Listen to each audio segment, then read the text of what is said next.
Price കർത്താവിൻ്റെ പരിശുദ്ധ നാമം മഹത്വപ്പെടുമാറാകട്ടെ. അധ്യക്ഷനായിരിക്കുന്ന വത്സലീയ കർത്താവിൻ്റെ ദാസൻ പാസ്റ്റർ വിനോയ് പാസ്റ്റർ അവറുകൾ, അതുപോലെ നമ്മുടെ മധ്യയായിരിക്കുന്ന കോഴിക്കോട് നിന്ന് കടന്നു വന്ന അനുഗ്രഹീതനായ കർത്താവിൻ്റെ ദാസൻ പാസ്റ്റർ ജോസഫ് അവറുകൾ, അതുപോലെ ഹല്ലേലൂയ ഇതിനടുത്ത് തന്നെ കർത്താവിൻ്റെ വേല ചെയ്ത് കണിയാപുരത്ത് കർത്താവ് ശുശ്രൂഷിക്കുന്ന കർത്താവിൻ്റെ ദാസൻ പാസ്റ്റർ റോയ് അവർ, മറ്റ് നമ്മുടെ കടന്നു വന്നിരിക്കുന്ന മാതാപിതാക്കളെ സൗരസാന്മാർ, അമ്മേ സുതരം വിശേഷാൽ വെഞ്ഞാറുമുണ്ടെന്ന സഭയിൽ നിന്ന് കടന്നു വന്ന പ്രിയപ്പെട്ടവർ, അമ്മയെ പുത്തുന്നൊപ്പിൽ നിന്ന് കടന്നു വന്നവർ, മറ്റ് ഇതര സഭകളിലായിരിക്കുന്ന എല്ലാ പ്രിയപ്പെട്ടവർക്കും കർത്താവായ യേശുവിൻ്റെ നാമത്തെ സ്നേഹവന്ദനം അറിയിക്കുന്നു. ഇന്ന് രാത്രി ദൈവത്തിൻ്റെ സാന്നിധ്യം നമ്മുടെ നടുവിലുള്ളതിനെ ഓർത്ത് ദൈവത്തെ സ്തോത്രം ചെയ്യുന്നുണ്ട്. ഇതിനകത്തൊരു വിടുതൽ നടന്നാൽ പുറത്ത് വിടുതൽ നടക്കും. അതുകൊണ്ട് പുറത്തല്ല, ഇന്ന് അകത്താണ് ഒരു വിടുതൽ നടക്കേണ്ടത്. ഈ അന്ധകാര ശക്തിയോടുള്ള ഒരു വെല്ലുവിളി ഇന്ന് രാത്രി, അതിൻ്റെ ദേശാധിപതി ശക്തികൾ ഈ രാത്രി തകർന്നു മാറിയാൽ ആമേ ആത്മാക്കൾ വിടിവിക്കപ്പെടും, ദേശം വിടിവിക്കപ്പെടും. ആമേ സത്യവചനം മനസ്സിലാക്കാൻ ഇടയാകും. നമ്മൾ അറിയാത്തൊരു പോരിൻ്റെ ശക്തി, ആമേ സത്യത്തെ തടുക്കുന്ന അന്ധകാരത്തിൻ്റെ ശക്തിയെ യേശുവിൻ്റെ നാമത്തിൽ അഴിയട്ടെ. Price the Lord. അതുപോലെ ആത്മാവിൽ ഇതിനെ വെട്ടിക്കളഞ്ഞാൽ ഇതിനെ പോരാടി ജയിക്കാൻ ഇടയാകണം. ഇത് വേദപുസ്തകത്തിൽ മാത്രം പറയുന്ന, അല്ലെങ്കിൽ ആത്മീയരാകുന്ന ദൈവജാനസന്മാർക്ക് ദൈവമക്കൾക്ക് മാത്രം മനസ്സിലാകുന്ന ഒരു കാര്യമാണ്. നമുക്ക് പോരാട്ടമുള്ളത് ജഡരക്തങ്ങളോടല്ല, വാഴ്ചയോടും അധികാരങ്ങളോടും സർലോകത്തിലെ ദുഷ്ടാത്മസേനയോടും അത്രേ. അന്നേരം ദൈവത്തിൻ്റെ വേല വിജയിക്കാതിരിക്കാൻ പ്രവർത്തിക്കുന്ന അന്ധകാര മണ്ഡലങ്ങളെ കർത്താവ് ഇന്ന് രാത്രി അഴിക്കാൻ പോകുക. സ്തോത്രം, ഹല്ലേലൂയ. ഇതിനകത്തൊരു വിടുതൽ നടന്നാൽ അത് ഈ ദേശത്തിന് വിടുതൽ നടക്കാൻ പോകുക. അതുകൊണ്ട് ഈ പ്രാരംഭ രാത്രി ദൈവം അങ്ങനെ ചെയ്യാൻ പോകുന്നതിനെ ഓർത്ത് ഞാൻ ദൈവത്തെ സ്തുതിക്കുന്നു. വളരെ പ്രാർത്ഥനയോട് നമുക്ക് ദൈവങ്ങളെ മേൽ ഏൽപ്പിക്കാം. ഒരു നിമിഷം നമുക്ക് ദൈവത്തോട് പ്രാർത്ഥിക്കാം. എല്ലാ കണ്ണുകളും അടയട്ടെ. സ്വർഗീയമായ കൃപ നമ്മുടെ മേൽ പകരട്ടെ. പരിശുദ്ധനും നീതിമാനുമായ ഞങ്ങളുടെ സ്വർഗസ്ഥ പിതാവേ, വാഴ്ചകളോടും അധികാരങ്ങളോടും സർലോകത്തിലെ ദുഷ്ടാത്മസേനയും നിങ്ങൾക്കെതിരായി നിൽക്കുമ്പോൾ സ്വർഗത്തിലെ ദൈവം ഹല്ലേലൂയ, സർവ്വത്തിനും ഉടവനും സകലത്തിനും കാരണഭൂതനുമായ ദൈവം ഇപ്പോൾ തന്നെ സകല പ്രതികൂലങ്ങളെയും യേശുവിൻ്റെ നാമത്തെ ശാസിക്കുന്നു. കർത്താവെ, ഭവനങ്ങളിൽ നിന്ന് ദൈവദിനം കേൾക്കുന്നവർ, ഈ ഹാളിനകത്തായിരിക്കുന്നവർ എല്ലാവരോടും ദൈവാത്മാവ് ശക്തമായി വ്യക്തമായി ഇടപെടുമാറാകണമേ. ദൈവത്തിൻ്റെ ആത്മാവ് ഞങ്ങൾക്ക് ഹല്ലേലൂയ ഒരു അനുഗ്രഹിക്കപ്പെട്ട നല്ല അന്തരീക്ഷം ദൈവം നൽകി ദൈവാത്മാവ് മാനിക്കണമേ. കർത്താവ്, കടന്നു വന്ന ദൈവദാസന്മാർക്കായി ദൈവങ്ങൾക്കായി ദേശത്തിനായി ഞങ്ങൾ പ്രാർത്ഥിക്കുന്നു. കർത്താവ്, ഇതൊരു മതമാറ്റ പ്രസംഗമല്ലല്ലോ, ഇത് സ്വർഗീയമായ കൃപ അവരുടെ ഉള്ളിൽ കർത്താവ് പകരുവാനിടയാക്കണമേ. ഇന്ന് രാത്രി അവർക്ക് സമാധാനവും സന്തോഷവും സ്വസ്ഥതയും അനുഭവിപ്പാൻ ദൈവമായി കർത്താവ് ഇടയാക്കണമേ. ദൂരത്തും ചാരത്തും ഇരിക്കുന്ന എല്ലാവരുടെ മേലും ദൈവാത്മാവ് കൃത്യമായി വ്യക്തമായി സംസാരിപ്പാൻ ഞങ്ങൾ ദൈവനാമത്തിൽ അവിടുത്തോട് അപേക്ഷിക്കുന്നു. കർത്താവിൻ്റെ പൊന്നുനാമം പിന്നെയും മഹിമപ്പെടുവാൻ കർത്താവ് സഹായിക്കണമേ. കടന്നു വന്നിരിക്കുന്ന എല്ലാവർക്കും വിടുതലായി തീരുവാൻ അവിടുന്ന് കൃപ ചെയ്യണമേ.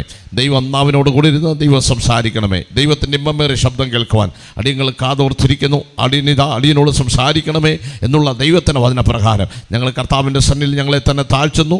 പ്രാർത്ഥന കേട്ടനായി സ്തോത്രം. എല്ലാം ഞങ്ങൾക്കായി ജീവൻ വെച്ചന യേശുവിൻ്റെ നാമത്തിൽ കർത്താവ് അപേക്ഷിക്കുന്നു. കൃപ നീ കേൾക്കണമേ സ്വർഗസ്ഥ പിതാവേ. ആമേൻ, ഹല്ലേലൂയ. നമുക്ക് ചേർന്ന് കർത്താവിനെ സ്തോത്രം ചെയ്യാട്ടെ. ഹല്ലേലൂയ. Glory to God. നിങ്ങൾ വളരെ പ്രാർത്ഥനയോടായിരിക്കണം. ഇന്ന് രാത്രി ഇതിനകത്തൊരു ദൈവപ്രവൃത്തി നടക്കട്ടെ. ഹല്ലേലൂയ. നമ്മൾ വായിച്ച സംഗതി ഭാഗത്തേക്ക് നമുക്ക് ഒരു വേദഭാഗം വായിക്കാം. മർക്കോസിൻ്റെ സുവിശേഷം അതിൻ്റെ 1-ാം അധ്യായം 3-ാം വാക്യം ഒന്ന് വായിച്ചാട്ട്.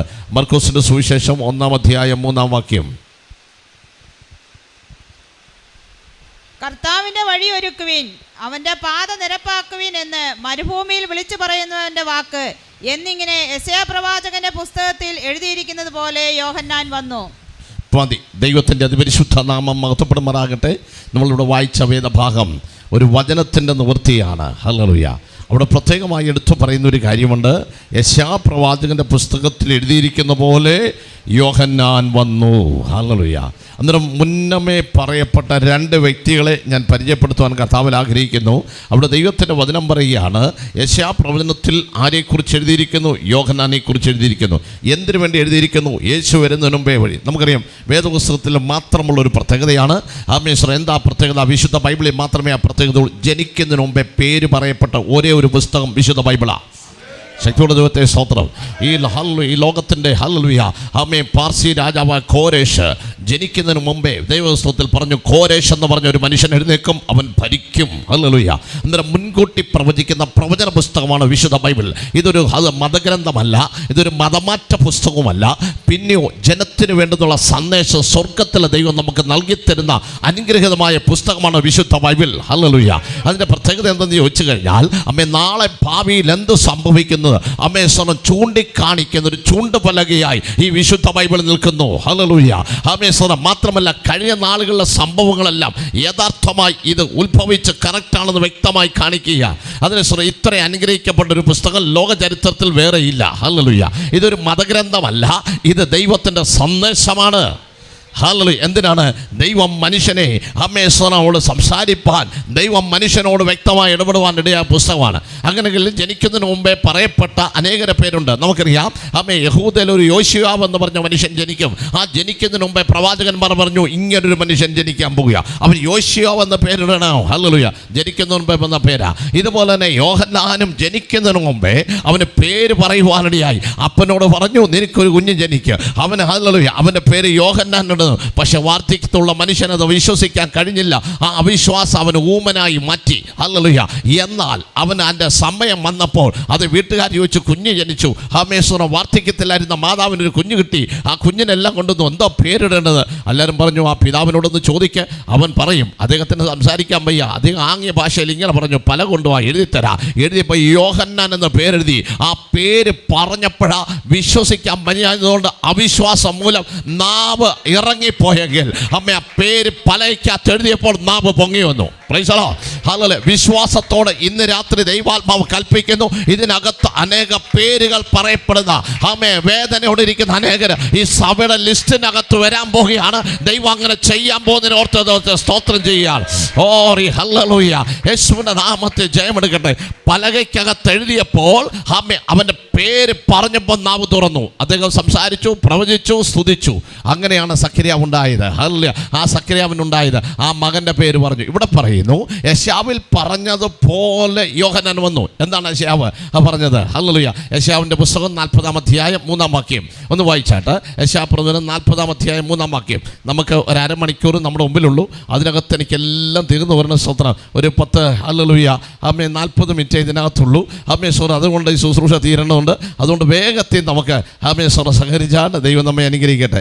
കേട്ടോ, ഒരുത്തൻ വിളിച്ചു പറയുന്നു, മരുഭൂമിയിൽ യഹോവയ്ക്ക് വഴിയൊരുക്കുവിൻ. നിർജ്ജന പ്രദേശത്ത് നമ്മുടെ ദൈവത്തിന് ഒരു പെരുവഴി നിരപ്പാക്കുവിൻ. എല്ലാ താഴ്വരയും നികന്നും എല്ലാ മലയും കുന്നും താണും വരേണം. വളഞ്ഞത് ചൊവ്വായും ദുർഘടങ്ങൾ സമമായും തീരേണം. മതി. അവിടെ നമുക്ക് കാണാൻ കഴിയുന്നത് അതിൻ്റെ ഒരു പ്രത്യേകത. ഇനി വേദപുസ്തകത്തിൽ വിശുദ്ധ ബൈബിൾ 66 പുസ്തകമാണ്. ഈ 66 പുസ്തകത്തിനകത്ത് ഒരു 66 പുസ്തകമുണ്ട്. അതാ ഈ ബൈബിളിന് വലിയൊരു പ്രത്യേകത. വേറൊരു പുസ്തകത്തിൽ വേറൊരു ഏത് ഗ്രന്ഥം എടുത്തു നോക്കിയാലും ഇങ്ങനൊരു വ്യത്യാസം കാണത്തില്ല. അതിൻ്റെ കാരണം ഈ ഗ്രന്ഥത്തിന് മാത്രമേ ഇങ്ങനൊരു വിഷയമുള്ളൂ. അതിൻ്റെ കാരണം ബൈബിൾ മൊത്തം 66 പുസ്തകമാണ്. എന്നാൽ പഴയ നിയമത്തിൽ 66 അധ്യായമുള്ളൊരു പുസ്തകമുണ്ട്. അമേശ്വർ ആ പുസ്തകത്തെയാണ് യെശയ്യാ പ്രവചനം എന്ന് പറയുന്നത്. സ്തോത്രം. യെശയ്യാ പ്രവചനം എന്ന് പറയുമ്പോൾ നിങ്ങൾ മനസ്സിലാക്കണം, അമേശ്വർ അന്ന് എഴുതിയ കാലത്ത് അന്ന് പേപ്പറൊന്നും കണ്ടുപിടിച്ചിട്ടില്ല. അമേശ്വർ നമുക്കൊരു 100-100 വർഷമല്ലേ പേപ്പറായിട്ട്. എന്നാൽ അതിനു മുമ്പ് തോലിനകത്ത് എഴുതിയതാ, താമ്രത്തിനകത്ത് എഴുതിയതാ. എന്ന് വെച്ചാൽ ഒരു യെശയ്യാ പ്രവചനം അമേശ്വർ നമ്മൾ കൊണ്ടുവരണമെങ്കിൽ 35 കിലോ ഭാരമുണ്ട്. അമേശ്വർ നിങ്ങളൊരു യെശയ്യാ പ്രവചനം എടുത്തുകൊണ്ട് സഭയിൽ വരണമെന്ന് പറഞ്ഞാൽ നടക്കത്തില്ല. കാരണം ഈ 35 കിലോ സാധനം എങ്ങനെ പൊക്കിക്കൊണ്ടുവരും? ഹമേശ്വര. എന്നാൽ കാലാന്തരത്തിൽ ദൈവം ഈ പുസ്തകത്തെ ക്രോഡീകരിച്ച് അല്ലെങ്കിൽ പേപ്പർ രൂപനെ ദൈവം നമുക്ക് തന്നു. ഹമേശ്വര. ഇന്ന് ഈ വിശുദ്ധ ബൈബിളിൽ ഹമേശ്വര നമ്മുടെ മൊബൈലിൽ വരെ കയറത്തക്ക നിലയിൽ ദൈവം എല്ലാ സംവിധാനവും ഒരുക്കി തന്നു. ഹല്ലേലൂയ. അതൊക്കെ നമുക്കൊരു അനുഗ്രഹമായി മാറി. ഹമേശ്വര. ഇനി ബൈബിളിനെ നമുക്ക് കാണാം. യെശയ്യാ പ്രവചനത്തെ 2ആയി തിരിക്കുകയാണ്. ഒന്ന് പഴയ നിയമം ഒന്നും പുതിയ നിയമം ഒന്നും. പഴയ നിയമം എത്ര അധ്യായം അല്ലെങ്കിൽ എത്ര പുസ്തകം? പഴയ നിയമം 39 പുസ്തകം. അതുമേ പുതിയ നിയമം 27. അങ്ങനെയെങ്കിൽ യെശയ്യാ പ്രവചനം 39 അധ്യായം തീരുമ്പോൾ പഴയ നിയമം അവസാനിച്ചു. ഹമേശ്വര. 40-ാം അധ്യായം 3-ാം വാക്യം വരുമ്പോൾ പുതിയ നിയമം ആരംഭിക്കുന്നു. നോക്കണേ ഹമേശ്വര. നമ്മളിപ്പോൾ വായിച്ച മർക്കോസിൻ്റെ സുവിശേഷം 1-ാം അധ്യായം 3-ാം വാക്യം പോലെ യെശയ്യാവ് 40-3 വായിക്കുമ്പോൾ അവിടെ പുതിയ നിയമം ആരംഭിക്കുന്നു. ഇങ്ങനെ വേറൊരു ബൈബിളിനകത്തൊരു ബൈബിൾ. സ്വത്രം പറഞ്ഞാൽ ഹമേശ്വരൻ ദൈവത്തിൻ്റെ ജനമേ അങ്ങനൊരു ബൈബിൾ കൊണ്ടുപോകുന്നത് ഈ വേറെ പുസ്തകത്തിനകത്ത് ഇതില്ല. അതുകൊണ്ടാണ് ഈ പുസ്തകം ചുമക്കാൻ നമ്മൾ ഭാഗ്യവാൻ എന്ന് പറയുന്നത്. അതിന് കാരണം അതിനകത്ത് നടത്തുന്നൊരു പുസ്തകം പുറപ്പെട്ടു വരിക. അതെന്താണ് പറയുന്നത്?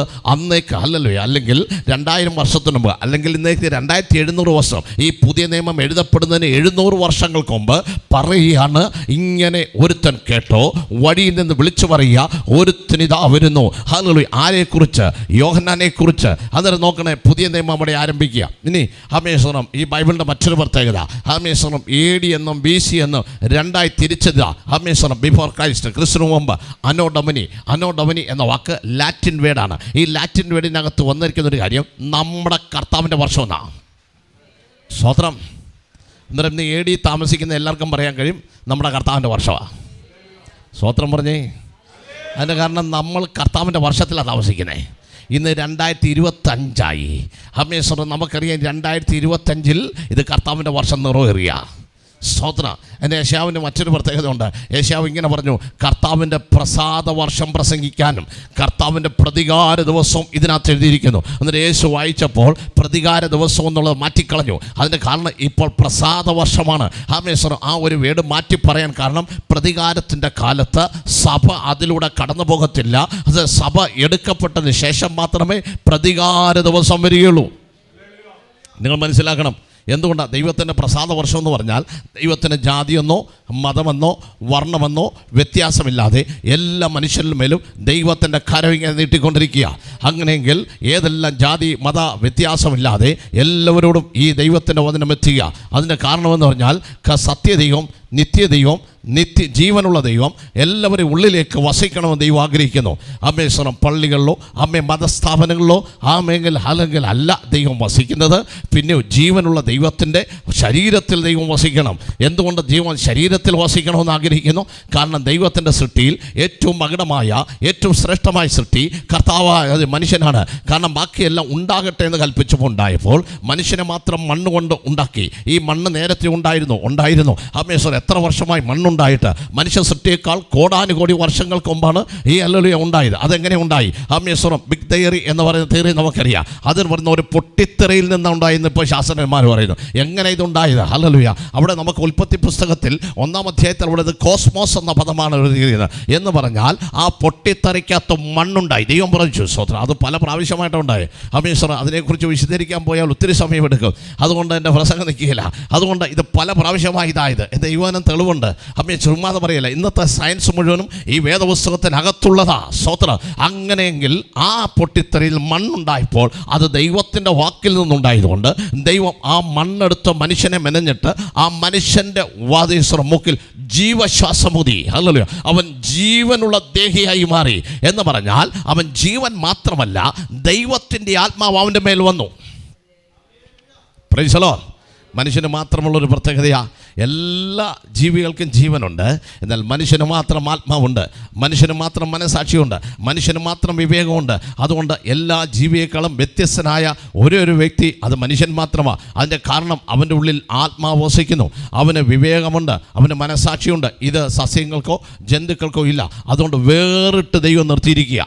സ്തോത്രം. അങ്ങനെയെങ്കിൽ ആ മനുഷ്യൻ്റെ ഉള്ളിനകത്ത് ദൈവാത്മാവ് വസിക്കണം. സ്തോത്രം. അതുകൊണ്ടാണ് ഈ ദൈവം 2 പ്രാവശ്യം ഊതുന്ന. പഴയ നിയമത്തെ ഊതി, പുതിയ നിയമത്തെ ഊതി. പുതിയ നിയമത്തിൽ എപ്പോഴാണ് ഊതിയ? പഴയ നിയമത്തിൽ ജീവനില്ലാത്ത മണ്ണ് കൊണ്ടുണ്ടാക്കി തൻ്റെ സാദൃശ്യം ഉണ്ടാക്കിയിട്ട് കർത്താവ് ഒരു ഊതിയപ്പോൾ അവിടെ ആത്മാവ് വന്നു. എന്നാൽ പുതിയ നിയമത്തിൽ വന്ന് യേശു ക്രിസ്തു ശിഷ്യന്മാരെ നോക്കിയിട്ട് എന്ന് പറഞ്ഞൊരു ഊതി. ആ ഊതെന്തിനാണ്? പരിശുദ്ധാത്മാവ് വരാൻ. ഹല്ലേലൂയ. അതിന് ഭയങ്കര പ്രത്യേകത. അതുകൊണ്ട് ഈ AD ആയിരിക്കും നമുക്ക്, ഈ പുതിയ നിയമത്തിലായിരിക്കും നമുക്ക് വളരെ വിശേഷതയുണ്ട്. അതിൻ്റെ കാരണം ഇപ്പം നമ്മുടെ ഉള്ളിൽ ആത്മാവിനെ പകരാൻ ദൈവൂതിയ. ഹമേശ്വരം. 2 കാര്യമാണ്. അങ്ങനെങ്കിൽ ദൈവദിനത്തിൽ നമുക്ക് മനസ്സിലാക്കാൻ കഴിയുന്ന ഏറ്റവും പ്രധാനപ്പെട്ട ഒരു കാര്യം, കർത്താവിൻ്റെ ആത്മാവ് നമ്മുടെ മേലുണ്ട്. സ്തോത്രം. അതുകൊണ്ടാണ് യേശു യെശയ്യാപ്രവചനം വായിച്ചിട്ട് പറഞ്ഞു, ഹമേശ്വരം പ്രസാദ വർഷം പ്രസംഗിപ്പാനും ദരിദ്രന്മാർക്ക് ഹല്ലേലൂയ പീഡിപ്പിപ്പാനും കുരുടർക്ക് കാഴ്ച നൽകാനും ബദ്ധന്മാരെ വിടിയിപ്പാനും കർത്താവിനെ അഭിഷേകം ചെയ്തിരിക്കുന്നു. അന്നേരം ഇന്ന് രാത്രി അഭിഷേകത്തിൻ്റെ ശക്തി അനേകരെ വിടിവിക്കാൻ പോകുക. ഹല്ലേലൂയ. സമാധാനമില്ലാത്തവർക്ക് സമാധാനം നൽകുവാൻ, വിടുതലില്ലാത്തവർക്ക് വിടുതൽ നൽകുവാൻ അതിനകത്തേക്ക് പരിശുദ്ധാത്മാവ് കയറി ചെല്ലാൻ പോകുക. ഇന്ന് രാത്രി ഇവിടെ നിന്ന് ഈ ശബ്ദം കേൾക്കുമ്പോൾ തന്നെ ഈ വചനത്തിന്റെ ശബ്ദത്തിനോടൊപ്പം തന്നെ പരിശുദ്ധാത്മാവ് ജലടുക്കിലേക്ക് ഇറങ്ങി വരും. അമ്മേ സാർ അന്നേരം ഇത് നമ്മുടെ കർത്താവിൻ്റെ വർഷമാണ്. അന്നോട്ടമിനി അതിനകത്ത് നമുക്ക് കാണാൻ കഴിയുന്നു. അങ്ങനെ അമ്മ യെശയ്യാപ്രവചനം 40-ാം അധ്യായം മുതൽ 66 പുസ്തകം വരുമ്പോൾ 27 അധ്യായങ്ങളിലും ദൈവത്തിൻ്റെ വചനം നമുക്ക് കാണാൻ സാധിക്കുന്നു. അങ്ങനെയെങ്കിൽ ദൈവത്തിൻ്റെ വചനം നമ്മെ വ്യക്തമായി ഓർപ്പിക്കുകയാണ്, കർത്താവിന് വേണ്ടി ഒരു വഴി ഒരുക്കുവീൻ. അതാണ് യോഹന്നാൻ. ഈ യോഹന്നാൻ സ്നാപകൻ അവിടെ വരുവാനായിട്ടിടയായി. ഇതിനൊരു പ്രത്യേകതയുണ്ട്. ആ യോഹന്നാൻ പറഞ്ഞ് കർത്താവിനൊരു വഴി ഒരുക്കുവിൻ, അവൻ്റെ പാത നിരപ്പാക്കുവിൻ എന്ന മരുഭൂമിയിൽ നിന്ന് വിളിച്ചു പറയുന്നതിൻ്റെ ശബ്ദം ഇങ്ങനെയാകുന്നു എന്ന് യെശയ്യാ വിളിച്ചു പറഞ്ഞു. അതിൻ്റെ കാരണം ഒന്നാം വരവിനെ കുറിച്ച് ലോകത്തിൽ പറയുവാൻ അവസാന പ്രവാചകനായ യോഹന്നാൻ സ്നാപകനെ ദൈവം എഴുന്നേൽപ്പിച്ചെങ്കിൽ ഈ കർത്താവിൻ്റെ രണ്ടാം വരവിനെ കുറിച്ച് പറയുവാൻ ദൈവം എഴുന്നേൽപ്പിച്ചിരിക്കുന്ന വ്യക്തികളാണ് നാം ഓരോരുത്തരും. ഹല്ലേലൂയ. അന്നേരം ഒന്നാം വരവ് ഉറക്കെ പ്രഖ്യാപിക്കുവാൻ ഒരുത്തനെ ദൈവം എഴുന്നേൽപ്പിച്ചെങ്കിൽ രണ്ടാം വരവിനെ കുറിച്ച് കർത്താവ് ചിന്തിപ്പാൻ ദൈവം ശക്തനാ. സ്തോത്രം. ഹല്ലേലൂയ. അങ്ങനെയെങ്കിൽ ദൈവത്തിൻ്റെ വചനം നമ്മെ വ്യക്തമായി ഓർപ്പിക്കുന്ന ഒരു കാര്യമുണ്ട്. ഈ രണ്ടാം വരവിൻ്റെ അതേ അവസാന ഘട്ടത്തിലേക്കാണ് നമ്മൾ വന്നിരിക്കുന്നത്. ഒരു കാര്യം ഓർക്കണം, കർത്താവിൻ്റെ പാത നിരപ്പാക്കി. എന്താണ് ഈ കർത്താവിൻ്റെ വാക്ക്? ഒരു പെരുവഴി എന്നാണ് അവിടെ പറയുന്നത്. അതുണ്ട് കാരണം ഒരു നാഷണൽ ഹൈവേ എന്നാണ്. എന്ന് പറഞ്ഞാൽ രണ്ട് വഴി വേദപുസ്തകത്തിനകത്ത് പറയുന്നു. ഒന്ന് ഹല്ലേലൂയ കർത്താവിൻ്റെ വഴിയും ഒന്ന് ലോകത്തിൻ്റെ വഴിയും. കർത്താവിൻ്റെ വഴിയിൽ അത് പോകുന്നത് ഇടുക്കവും ഞെരുക്കവും ഉള്ളത്, അതിലൂടെ കടക്കാൻ ചുരുക്കമാണ്. എന്നാൽ മറ്റേ വഴി വിശാലമാണ്, അതിലൂടെ ആർക്കും കടക്കാം. എന്നാൽ അതിൻ്റെ അവസാനം അത് നിത്യ നരകാഗ്നിയ. എന്നാൽ കർത്താവിൻ്റെ വഴിയിലേക്ക് പോകുന്ന നിത്യ സ്വർഗരാജ്യമാണ്. ഇന്ന് രാത്രി നമ്മൾ ഈ വചനം പ്രസംഗിക്കുന്നതിന് പ്രധാനമായ കാരണം ഒരു മതമാറ്റത്തിന് വേണ്ടിയല്ല, പിന്നെയോ ഒരു നിത്യത പ്രാപിക്കാനാണ്. പ്രൈസലോ. ഒരു മതത്തിൻ്റെ പ്രസംഗമല്ല ഞങ്ങൾ നടത്തുന്നത്. ആരെയും ഞങ്ങൾ മതം മാറ്റാറില്ല. എന്നാൽ ഒരു മതത്തിൽ നിന്ന് ഒരു മതത്തിലോട്ട് മാറിയിട്ട് ഒരു ഗുണവുമില്ല. എന്നാൽ മനുഷ്യൻ്റെ ജീവിതാവസാനം ഒരു നിത്യമായ ജീവിതമുണ്ട്. സ്വതന്ത്രം. മരണാനന്തരം അവിടേക്ക് നമ്മൾ എത്തണം. അതിന് മോശം പ്രാപിക്കുക എന്ന് പറയും. അതിന് മാനുഷികമായ ഒരു കർമ്മം കൊണ്ട് നമുക്ക് മോശം പ്രാപിപ്പാൻ പറ്റത്തില്ല. മനുഷ്യൻ ഒരു മരിച്ചിട്ട് നമ്മൾ പലതായി മാറുന്നില്ല. ഒറ്റ ജീവിതമേ ഈ ഭൂമിയിലുള്ളൂ. അത് നമുക്ക് അതിൽ എത്ര ആയുസ് ദൈവം തരുന്നു, ആ ആയുസ്സിൽ നാം ദൈവത്തെ അറിയണം. മനുഷ്യന് ശേഷം നമ്മൾ വേറൊന്നും ആകുന്നില്ല, വേറെ രൂപത്തിലും വരുന്നില്ല. മൃഗങ്ങളോ അല്ലെങ്കിൽ പക്ഷികളോ ഒന്നും നമ്മളായി മാറുന്നില്ല. നമുക്ക് ഒരേ ഒരു ആത്മാവ് അല്ല ഒന്നേ ഉള്ളൂ. ഈ ആത്മാവ് നമ്മുടെ ജീവിതത്തിലുണ്ട്. സ്തോത്രം. ഒരു കാര്യം ഓർക്കണം, ഒരാൾക്കൊരു പേരിട്ട് ആ പേര് പലരും വരാം. ഹല്ലേലൂയ. ഒരു പേരുള്ള പലരൊരു സ്ഥലത്ത് കാണാം. ഉദാഹരണം പറഞ്ഞാൽ ഒരു മത്തായി എന്ന പേര് വന്നാൽ ഒരുപാട് പേരാ കാണാം. ഒരു ചന്ദ്രൻ എന്ന പേര് പറഞ്ഞാൽ, ഒരു മാധവൻ എന്ന പേര് പറഞ്ഞാൽ, ഒരു മുഹമ്മദൻ എന്ന പേര് പറഞ്ഞാൽ പലർക്കും കാണാം. പക്ഷേ ആത്മാവ് വ്യത്യസ്തമാണ്. സ്തോത്രം. ഹല്ലേലൂയ. ആത്മാവ് വ്യത്യസ്തമായതിൻ്റെ കാരണം വ്യത്യസ്തനായിട്ടാണ് ദൈവം മനുഷ്യനെ സൃഷ്ടിച്ചിരിക്കുന്നത്. എൻ്റെ പേരുള്ള അനേകർ ഈ ദേശത്തുണ്ട്, അല്ലെങ്കിൽ ഈ ലോകത്തിലുണ്ട്. എന്നാൽ ഹല്ലേലൂയ എൻ്റെ സൃഷ്ടി പോലൊരു സൃഷ്ടി വേറെ ആർക്കുമില്ല. സ്തോത്രം. ഹല്ലേലൂയ. അത് പറഞ്ഞാൽ ദൈവം പ്രത്യേകമായി ഡിസൈൻ ചെയ്ത ഒരു വ്യക്തിയാണ് നാം. 700 കോടി ജനം ഈ ലോകത്തിലുണ്ടെങ്കിൽ അതിൽ വ്യത്യസ്തനായ ഒരാൾ നാം. അങ്ങനെയെങ്കിൽ ഓരോ വ്യക്തിക്കും ദൈവം പ്രാധാന്യം കൊടുക്കുന്നുണ്ട്. അതുകൊണ്ട് നമ്മുടെ ഹല്ലേലൂയ കൺമണി കൃഷ്ണമണി നോക്കിയാൽ ഫേസ് എല്ലാവരെയും വ്യത്യാസമാണ്. പക്ഷേ നമ്മൾ നോക്കുമ്പോൾ എന്ത് ചെയ്യുന്നു, അതിൻ്റെ കൃഷ്ണമണിക്ക് എല്ലാം കണ്ട ഒരുപോലെ. കണ്ണ് കണ്ടാൽ എന്ത് ചെയ്യും? ഒരുപോലെ. ഒരു കണ്ണ് മറ്റൊരാൾ കണ്ണോ. പക്ഷെ നിൻ്റെ കണ്ണിനകത്തിരിക്കുന്ന കൃഷ്ണമണി നിനക്കല്ലാതെ ലോകത്തിലാർക്കും ഇല്ല. സ്തോത്ര. നിൻ്റെ കയ്യിലെ അടയാളം നിനക്കല്ലാതെ ലോകത്തിലെ ആർക്കുമില്ല. അന്നേരം ഈ കൈയുടെ ഈ ഡിസൈൻ ചെയ്തപ്പം ആ വര പ്രത്യേകമായിരിക്കണം. ദൈവം പ്രത്യേകം ശ്രദ്ധിച്ചു. സ്തോത്ര. അതുകൊണ്ടാണ് പറയുന്നത്, നിൻ്റെ അമ്മയുടെ ഉദരത്തിൽ നിന്നെ മെടഞ്ഞപ്പം ദൈവം മെടഞ്ഞതാട്ടോ. അന്ന് നീ ഒരു പിണ്ടാകാരമായിരുന്നു. ഈ സ്തോത്ര. ഈ ശാസ്ത്രലോകത്തിന് അറിയാത്തൊരു വലിയ കാര്യമുണ്ട്. ഒരു പിണ്ടം ഉണ്ടാകുന്നു. പക്ഷേ ഇതെങ്ങനെ ഈ 9 മാസം കൊണ്ട് ഇത്ര മാറ്റം വരുന്നതെന്ന് ഇന്നുവരെ കണ്ടുപിടിച്ചിട്ടില്ല. അതൊരു ഭയങ്കര രൂപാന്തരം. ദൈവത്തിന് മാത്രം അറിയാവുന്നൊരു കാര്യമാണ്. ഹല്ലേലൂയ. അപ്പോൾ അസ്ഥികളുടെ എണ്ണമൊക്കെ കൂടുതലാണ്. പക്ഷെ കുറച്ച് ദിവസം കഴിയുമ്പോൾ ഇതെല്ലാം ചുരുങ്ങി അസ്ഥികളൊക്കെ അത് 205 മാറും. അതുകൊണ്ട് 226. പെട്ടെന്ന് അതിന് മാറ്റം വരിക. അതിൻ്റെ കാരണം എന്താണ്? ഈ മെടഞ്ഞവൻ അതിൻ്റെ രൂപാന്തരം വരുത്തി ഇങ്ങനെ കൊണ്ടുവരിക. സ്തോത്രം. അന്നേരം നോക്കണം, ഈ ഒരു അടയാളം ഇടാൻ എത്ര പേർക്ക്, ഞാൻ കോടിക്കണക്കിന് ജനത്തിന് ഇത്രയും പ്രത്യേകം വരാൻ ദൈവം ഒത്തിരി നേരം ഒന്നും വരയ്ക്കണ്ട. ദൈവത്തിനറിയാം. ഇവൻ്റെ ആത്മാവ് കൊടുക്കുമ്പോൾ അങ്ങനെ തന്നെ വരിക. സ്തോത്രം. സ്തോത്രം. എന്നിട്ട് നിങ്ങൾ ചിന്തിച്ചോണം, എന്നെപ്പോലെ ഒരുത്തൻ ലോകത്ത് വേറെ ആരുമില്ല. അത് ഏത് ജാതി ആയിരുന്നാലും. സ്തോത്രം. Price the Lord. സ്തോത്രം. ഇന്ന് ഞാൻ പറയാം, അത് സ്വർണ്ണം മനുഷ്യൻ പറ്റിക്കുന്നൊരു കാലഘട്ടം. അതുകൊണ്ട് എങ്ങനെ വേണമെങ്കിലും പറ്റിച്ചു പോവാം. അതുകൊണ്ടാണ് സ്വർണ്ണം എയർപോർട്ടിൽ ചെല്ലുമ്പോൾ ഐ ടെസ്റ്റ് എന്ന് പറഞ്ഞ ഒരെണ്ണം നടത്തുന്നത്. സ്തോത്രം. എല്ലാവരും കരം ഉയർത്തി കർത്താവിനെ ചോദിച്ചേ. ഈ ഐ ടെസ്റ്റ് നടത്തിയ എയർപോർട്ടിൽ അതിന് കാരണം എന്ന് പറഞ്ഞാൽ, ഈ പോകുന്നവൻ്റെ കണ്ണ് അവിടെ എടുത്താൽ ഈ കണ്ണല്ലാതെ വേറൊരു കണ്ണ് ആർക്കുമില്ല. സ്തോത്രം. സ്തോത്രം എന്ന് പറഞ്ഞാൽ ഈ ഐ ടെസ്റ്റ് നടത്തിയ നോക്കുക, കണ്ണല്ലോ വേണമെങ്കിൽ ഒന്നോ ഈശ്വര കണ്ണാരൊന്നും മാറ്റി വെച്ച് വരില്ലല്ലോ. അതുകൊണ്ട് ആ വ്യക്തിയെ കണ്ടുപിടിക്കാൻ കമ്പ്യൂട്ടറിന് കഴിയും. കൈയുടെ തമ്പ് അതിനെ നമുക്ക് നോക്കുമ്പോൾ അത് വേറൊന്നുമില്ല. അതിൻ്റെ കാരണം, നീ ഈ ലോകത്തിൽ നശിച്ചു പോകാതെ നിത്യജീവൻ പ്രാപിക്കണം. കർത്താവിൻ്റെ വചനം പറയുന്നു, അവൻ എല്ലാവരും നശിച്ചു പോകാതെ നിത്യജീവൻ പ്രാപിക്കേണ്ടതിന് ദൈവം അവനെ നൽകുവാൻ തക്കണം ലോകത്തെ സ്നേഹിച്ചു. അന്നേരം ഒരു കാര്യമുണ്ട്, നമ്മളാരും നശിച്ചു പോരുത്. എവിടെ നശിക്കരുത്? നിത്യ നരകാഗ്നിയിലേക്ക് പോയി വീഴരുത്. Price the Lord. ഒരു ദിവസം നമുക്കൊരു മരണമുണ്ട്. ആ മരണ ദിവസത്തിൽ നമ്മൾ പോയി എന്ത് ചെയ്തു?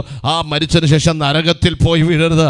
ആ നരകത്തിൽ നിത്യജീവൻ നമ്മൾ പ്രാപിക്കണം. അതുകൊണ്ട് ആരെങ്കിലും ശബ്ദം കേട്ടാൽ അവർ ജീവിതത്തിൽ ഒരു കാരണം, ഇന്ന് ഞാൻ മരിച്ചാൽ എൻ്റെ നിത്യത എവിടെയെന്ന് നമ്മൾ ചിന്തിക്കേണ്ടത് ആവശ്യമാണ്. Price the Lord. Praise the Lord. Hallelujah. അതിന് ദൈവം എല്ലാം നന്നായി ചെയ്യുന്ന ഒരു ദൈവമാണ്. എത്ര പേര് സ്തുതിച്ചാട്ടെ. ഞങ്ങളുടെ സ്ഥലത്ത് നമ്മുടെ എല്ലാം മുടി വളരുന്നു, പക്ഷേ ഇന്ന് വരെ പിരികം എന്ത് ചെയ്തിട്ടില്ല? വളർന്നിട്ടില്ല. ഇന്ന് വരെ കൺപീലി എന്ത് ചെയ്തിട്ടില്ല? അങ്ങനെ ആയിരുന്നെങ്കിൽ ചില പിള്ളേർ ഈ മുടി ഇങ്ങനെ മാറ്റിയിടുന്ന പോലെ നമ്മളെപ്പോഴും ഇങ്ങനെ കൈ പൊക്കി വെച്ചോണ്ടേ ഇരുന്ന്, രണ്ട് കയ്യിൽ സാധനമുണ്ട്, നടന്നു പോവുകയും വേണം. കണ്ണ് എങ്ങനെ കാണും? ഇങ്ങനെ മാറ്റും. പക്ഷേ അതുകൊണ്ട് ദൈവം പറഞ്ഞു, ഈ പീലി ഒരിക്കലും ഈ ഹല്ലേലൂയ ഇതെന്തേ വളരുത്, ഇതെന്തേ വളരുത്, അത് അതേ കണക്കന്നെ ഇരിക്കാൻ പറഞ്ഞു. സ്തോത്രം.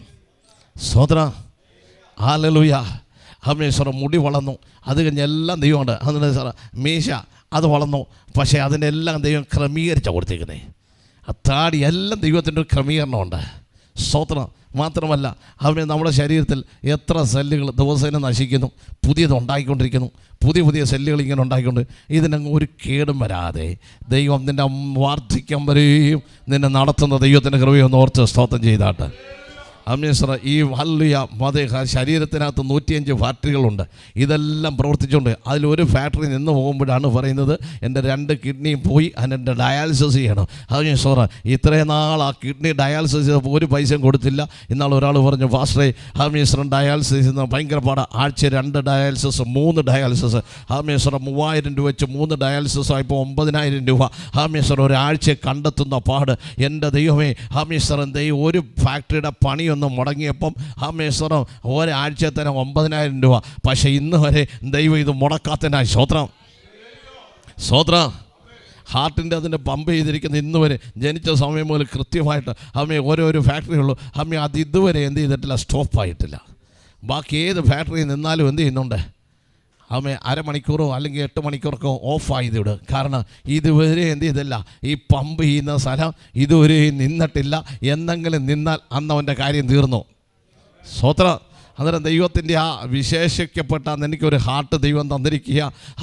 അതുകൊണ്ട് ദൈവമക്കൾ ഇത് ഓർത്തോളണം. ഇതിൻ്റെ വേരിയേഷൻ കൂടിയോ കുറഞ്ഞോ ചെയ്താലും പ്രശ്നമാണ്. അതുകൊണ്ട് ദൈവം എല്ലാം നന്നായി ചെയ്യുന്ന ഒരു ദൈവം ഇന്ന് രാത്രി നിൻ്റെ കൂടെ ഉണ്ട്.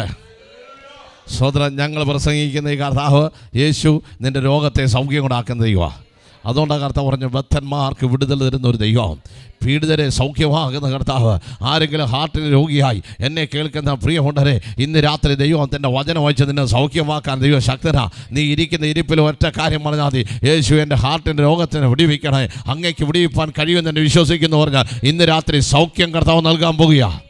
അതിന് യാതൊന്നും ചെയ്യേണ്ട ആവശ്യമില്ല. കർത്താവിൻ്റെ കരം ഇന്ന് രാത്രി ഇറങ്ങി വരിക. നോക്കുന്ന ആർക്കോ എവിടെ വിടുതൽ നടക്കാൻ കർത്താവ് ആഗ്രഹിക്കുന്നു. ഇന്ന് രാത്രി അത് സംഭവിക്കട്ടെ. ഇന്ന് രാത്രി അത് ദൈവാത്മാവ് ചെയ്യട്ടെ. നിൻ്റെ ആയുസിൻ്റെ നീളം കർത്താവ് കൂട്ടിക്കൊണ്ട് വരിക.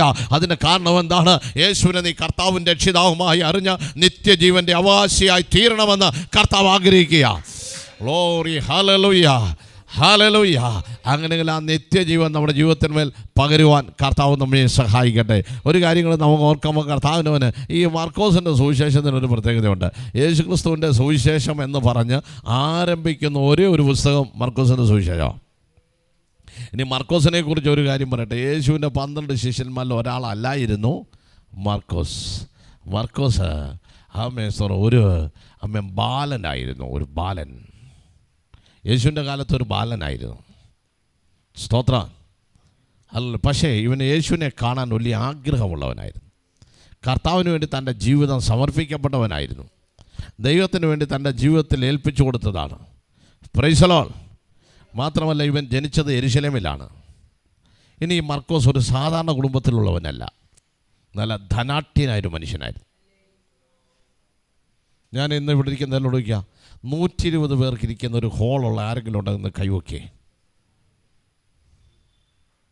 കാരണം നമ്മുടെ സഭായ ഹോളിൻ്റെ കാളും വലിപ്പമുള്ള ഒരു വീടുള്ളവനായിരുന്നു മർക്കോസ്. ഇന്നത്തെ കാലമല്ല, 2000 വർഷത്തിന് മുമ്പുള്ള കാര്യം പറയുന്നത്. Price the Lord. സ്തോത്രം. എന്നാൽ ഇവനെ നമുക്ക് വേദപുസ്തകത്തിൽ യേശുക്രിസ്തുവിൻ്റെ കാലത്തൊന്നും ഈ മനുഷ്യനെ കാണാനില്ല. ഒറ്റ പ്രാവശ്യം മാത്രമേ യേശുക്രിസ്തുവിൻ്റെ കാലത്ത് ഈ മർക്കോസിനെ കണ്ടുള്ളൂ. അതെപ്പോഴാന്ന് ചോദിച്ചാൽ, യേശുക്രിസ്തു ഗെത്സമന തോട്ടത്തിൽ പ്രാർത്ഥിക്കാൻ പോയി. കാരണം ഈ പ്രാർത്ഥിക്കുന്നതിന് മുമ്പ് ഇവൻ്റെ വീട്ടിൽ വെച്ച് ഒരു തിരുവത്താഴ ശുശ്രൂഷ നടന്നു. പുതിയ നിയമം സ്ഥാപിക്കുന്നത് ഒരു പള്ളിയിൽ വെച്ചല്ല, യെരുശലേം ദേവാലയത്തിൽ വെച്ചല്ല. എന്തുകൊണ്ടാണ് യെരുശലേം ദേവാലയത്തിൽ വെച്ച് ആരംഭിക്കാഞ്ഞത്? യെരുശലേം ദേവാലയം ചെറുതാണോ? അല്ല, ലോകം കണ്ടതിൽ ഏറ്റവും വലുതാ. അവനെ അത് പുതുക്കി പണിയാൻ തന്നെ ഏകദേശം 40 വർഷം എടുത്തു. 2000 വർഷങ്ങൾക്ക് മുമ്പുള്ള കാര്യമാണ്. 40 വർഷം എടുത്ത് പുതുക്കി പണിയാൻ. എന്നാൽ അതിനകത്തേക്ക് അല്ല പരിശുദ്ധാത്മാവ് ഇറങ്ങിയത്. ആദ്യമായി പുതിയ നിയമത്തിൽ നമുക്കറിയാം, മർക്കോസിൻ്റെ മാളിക മുറിയിൽ വെച്ചാണ് ദൈവത്തിൻ്റെ സഭ ആരംഭിക്കുന്നത്. Price the Lord. ഹല്ലേലൂയ. അവിടെ വെച്ചാണ് കർത്താവ് ഈ അപ്പം എടുത്തിട്ട് പറഞ്ഞു, ഇത് പുതിയ നിയമത്തിൻ്റെ ഇത് എൻ്റെ ശരീരം, നിങ്ങൾ വാങ്ങി ഭക്ഷിപ്പിൻ. എന്നിട്ട് പാനപാത്രം എടുത്ത് പറഞ്ഞു, ഇതെൻ്റെ രക്തം, നിങ്ങൾ വാങ്ങി കുടിപ്പിൻ എന്ന് പറഞ്ഞ് പുതിയ നിയമം സ്ഥാപിച്ച്. അത് കഴിഞ്ഞ് കർത്താവ് അങ്ങോട്ട് പോകുമ്പോൾ, പ്രാർത്ഥിക്കാൻ പോകുമ്പോൾ, കർത്താവിനെ അറസ്റ്റ് ചെയ്യുന്ന കാര്യം ഈ മർക്കോസ് അറിഞ്ഞു. Price the Lord. ഇങ്ങനെയാണ് നമുക്ക് കാണാൻ കഴിയുന്നത്. അന്നേരം വല്ല വിധേനെ യേശുവിനെ ശിഷ്യന്മാരെ രക്ഷിക്കണമെന്നുള്ള അവൻ്റെ ഇഷ്ടം തോന്നിയതുകൊണ്ട് ഈ ഗെത്സമന തോട്ടത്തിലേക്ക് ചെന്ന് കഴിഞ്ഞപ്പോഴത്തേക്ക് അവിടെ പട്ടാളക്കാരെല്ലാം വന്നു. യേശുവിനെ അറസ്റ്റ് ചെയ്തു. ഹല്ലേലൂയ. അതിനു മുമ്പേ കർത്താവിനെ പിടിച്ചുകൊണ്ട് പോവുകയാണ്. Price the Lord. ഹല്ലേലൂയ. പിടിച്ചുകൊണ്ട് പോയി യേശുവിനെ വിസ്തരിച്ച് ക്രൂശിക്കാൻ പോകുമ്പോൾ, കൊണ്ടുപോകുമ്പോൾ ഇവൻ അതിന് പുറവിന് പോയി. കാരണം യേശുവിനെ എന്ത് ഭവിക്കുന്നു എന്ന് വെച്ചാൽ, യേശുവിൻ്റെ ആ ക്രൂശീകരണത്തെക്കുറിച്ചൊരു വാക്ക് പറയാൻ ദൈവാത്മാവിനെ നിർബന്ധിക്കുന്നു. ഞാൻ ഇതിനകത്ത് വേണ്ടിയല്ല, പുറത്തുള്ള ഇത് ശ്രവിക്കുന്നവർക്ക് വേണ്ടിയാണ്. Price the Lord. ഹല്ലേലൂയ. അങ്ങനെ യേശുവിൻ്റെ പുറവിന് ഇങ്ങനെ പോകുന്ന സമയത്ത് പെട്ടെന്ന് പടയാളികൾ നോക്കുമ്പോൾ ആരും പുറകിന് വരുന്നില്ല. കൊച്ചി ഇറക്കാൻ ഇങ്ങനെ പതുമ്പം പതിച്ചുകൊണ്ടിരിക്കുക. നല്ല തണുപ്പുള്ള രാത്രിയാണ് യേശു മരിച്ചത്. നമ്മൾ ഈ പറയുന്ന പോലെ ഏപ്രിൽ മാസമൊന്നുമല്ല യേശു മരിച്ചത്. അത് ചുമ്മാതെ ആൾക്കാർ പറഞ്ഞുണ്ടാക്കുന്നതാണ്.